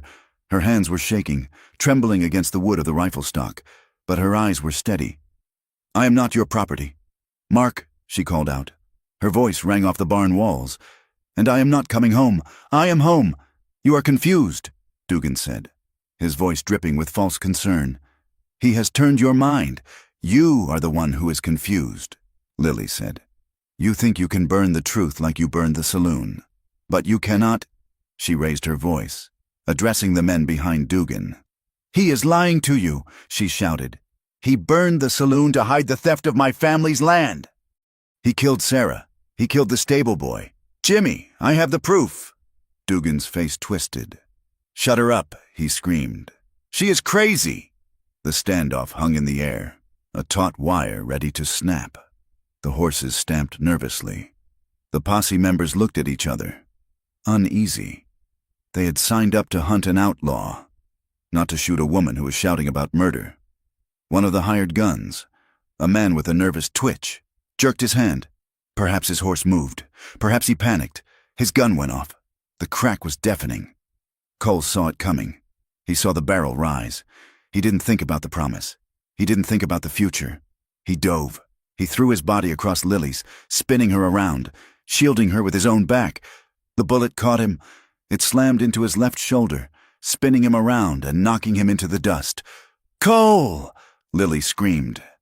Chaos erupted. Ethan fired both barrels of his shotgun into the air. The posse scattered, horses rearing. Bullets began to fly, smashing windows, kicking up geysers of dirt. Lily dropped to her knees. Cole was groaning, clutching his shoulder. Blood was already seeping through his fingers, dark and bright red. "Get to cover!" Cole gasped, his face gray. Lily grabbed his collar. Panic, cold and sharp, tried to seize her throat. She was losing him. The man who had given her back her life was bleeding out in the dirt because of her. "No," she hissed. "You do not die. You promised." She dragged him. She found a strength she didn't know she possessed, hauling his heavy frame behind the stack of oak barrels near the barn door. Bullets thudded into the wood, sending splinters flying into her hair. She ripped the hem of her petticoat and pressed the cloth against his wound. "Stay here," she ordered. "Keep pressure on it. Lily!" Cole grabbed her wrist, his grip weak. "Do not go out there." She pulled her hand away. She picked up the Winchester. Her eyes were blazing with a fierce, unyielding light. "They are not going to kill us. Cole, not today." She turned and ran into the barn. Ethan's hands were returning fire from the bunkhouse. The yard was a kill zone of swirling dust and smoke. Lily climbed the ladder to the hayloft. She crawled to the loading door that looked out over the yard. She saw Dugan. He had dismounted and was taking cover behind a water trough, firing wildly at the house. "Dugan!" she screamed. He looked up. She fired. The bullet struck the wood inches from his head. He flinched, ducking down. "Listen to me," Lily shouted, her voice cutting through the gunfire. "Stop shooting!" The sheer ferocity of her voice, combined with the confusion of the posse, caused a lull. The shooting sputtered and died down. Lily stood up in the loft opening. She was a silhouette against the dark interior of the barn, the sunlight slanting through the broken boards around her. Dust swirled like gold motes. She reached into her bodice and pulled out the folded paper. The deed. "You want to know why we are here?" Lily shouted to the men crouching behind their horses. She held the paper up. "This is the deed to the Hart homestead. My father's land." She read from it, her voice trembling but loud. "Transfer of title to Mark Dugan. August 16th, 1885. Cost, 0. She looked down at Dugan, who was staring up at her with hatred. "My parents were buried on the 14th. Lily said he stole it before the dirt was even settled on their graves, and he kept the timber money. $400. She pointed at Dugan. "Ask him. Ask him where the fines go. Ask him why he keeps a black ledger in his desk." Dugan stood up. He didn't care about the posse anymore. He didn't care about the law. He only wanted to silence the voice that was stripping him bare. "You lying witch!" Dugan screamed. "You are ruined. No one believes a whore." He raised his pistol, aiming straight at her. Lily raised the Winchester. She had him in her sights. His chest was center mass. She could end it. She could pull the trigger and the nightmare would be over. Her finger tightened on the trigger, but she hesitated. If she killed him, she became what he said she was, a creature of violence, a thing of the gutter. She refused to let him dictate the terms of her soul one last time. She refused to let his darkness extinguish her light. "Drop the gun. Mark!" she yelled. "I am the law," Dugan roared. He cocked the hammer. A single shot rang out. It did not come from Lily's rifle. It came from the side, from near the bunkhouse. Dugan jerked. A look of surprise crossed his face. He looked down at his chest, where a blossom of red was spreading across his vest. He looked up at Lily one last time, his mouth opening to speak, but no sound came out. He collapsed forward into the dust, landing face down in the muck of the yard. Silence fell over the ranch. It was heavy and absolute. Lily lowered the rifle. She looked toward the bunkhouse. A young deputy, the one whose horse had been skittish, was standing there, smoke curling from his revolver. He looked shaken, his face pale. He was going to kill you, the deputy stammered. He was going to shoot an unarmed woman. The other posse members slowly holstered their weapons. They looked at Dugan's body. They looked at the paper in Lily's hand. The spell was broken. The monster was dead, and with him died the fear that had held them all in check. Lily dropped the rifle. She turned and scrambled down the ladder. She ran out into the yard, past the staring men, past the body of her tormentor. She ran to the barrels. Cole was lying there, his face ashen, his eyes closed. "Cole!" Lily dropped beside him, her hands slick with his blood. He opened his eyes. They were hazy. "Did we win?" he whispered. "We won!" Lily sobbed, pressing her forehead to his. "We won!" The aftermath was a blur of motion and pain. Ethan and his men carried Cole into the house. The surviving posse members, shaken by the truth and the violence, agreed to testify. They took Dugan's body back to town, along with the ledger Lily gave them. The deputy promised that the circuit judge would see it. Cole would be cleared. It was over. But the real victory was in the quiet that followed. That night, the sun sank behind the mountains, streaking the sky in harsh, beautiful colors of violet and bruised orange. In the small cabin set apart from the main house, a fire crackled in the hearth. Lily sat on the edge of the bed. She had washed the blood from her hands. She had washed the dust from her face. Now, she was tending to Cole. The bullet had passed through the fleshy part of his shoulder, missing the bone and the lung. It was a clean wound. But he had lost blood. He looked pale and fragile in the candlelight. He winced as she tightened the bandage. "I am sorry," Cole whispered. He wouldn't look at her. He stared at the quilt. "Sorry for what?" Lily asked, smoothing the fabric. "I brought this to your door," Cole said. "I brought the violence. I almost got you killed. I feel broken. Ugly." Lily stopped. She reached out and cupped his face, forcing him to look at her. Her eyes were shining with tears, but they were not tears of fear. They were tears of fierce, overwhelming love. "You are not ugly," she said firmly. "You are the most beautiful thing I have ever seen. You stood in front of a bullet for me." She leaned in, her forehead resting against his. "Promise me," she whispered. Cole closed his eyes. "Promise you what? That I won't hurt you?" "No," Lily said. The words carried a different meaning now. It wasn't a plea for physical safety. It was a plea for emotional honesty, for loyalty. "Promise me you won't turn on yourself. Promise me you won't let the world make you hate who you are. We are not what they did to us. Cole, we are what we choose to be." Cole opened his eyes. He saw the woman who had climbed a burning building, the woman who had faced down a sheriff, the woman who loved him. "I promise," he choked out, "I will never use your pain against you, and I will never let my past destroy our future." He reached up with his good hand and touched her hair. "But you have to promise me something. Lily, anything. Promise me you will stop punishing yourself for surviving," he said. "Promise me you will let yourself be loved without waiting for the blow." Lily let out a shaky breath. She nodded. "I promise." She blew out the candle. They lay together in the dark. It was a tender, passionate night. It felt less like an escape from the world and more like a vow made to it. Every kiss, every careful touch, was a slow rewriting of their history. The desire that burned between them was hot. Yes, but it was rooted in something deeper than skin. It was rooted in the knowledge that they had walked through the fire and come out the other side, not unscarred, but unbroken. 3 months later, summer had come to the valley. The grass was knee-high and green, waving in the warm breeze. Lily stood at the edge of the property, looking toward a distant line of cottonwood trees near the river bend. Cole stood beside her, his shoulders stiff but healing. Sam sat on the fence rail nearby, whittling a stick, a dog sleeping at his feet. "We could build it there," Cole said, pointing to the rise near the trees. "A house, a real one, with a porch." Lily looked at the spot. It was open. It was exposed to the wind and the sun, but it was theirs. Dugan was gone. The investigation had exposed a rot that went all the way to the governor's office. Red Bluff was trying to heal, trying to find a way to be a town that didn't run on fear. But Lily and Cole were done with Red Bluff. They were building something new. It will be hard work, Lily said. Cole smiled, slipping his arm around her waist.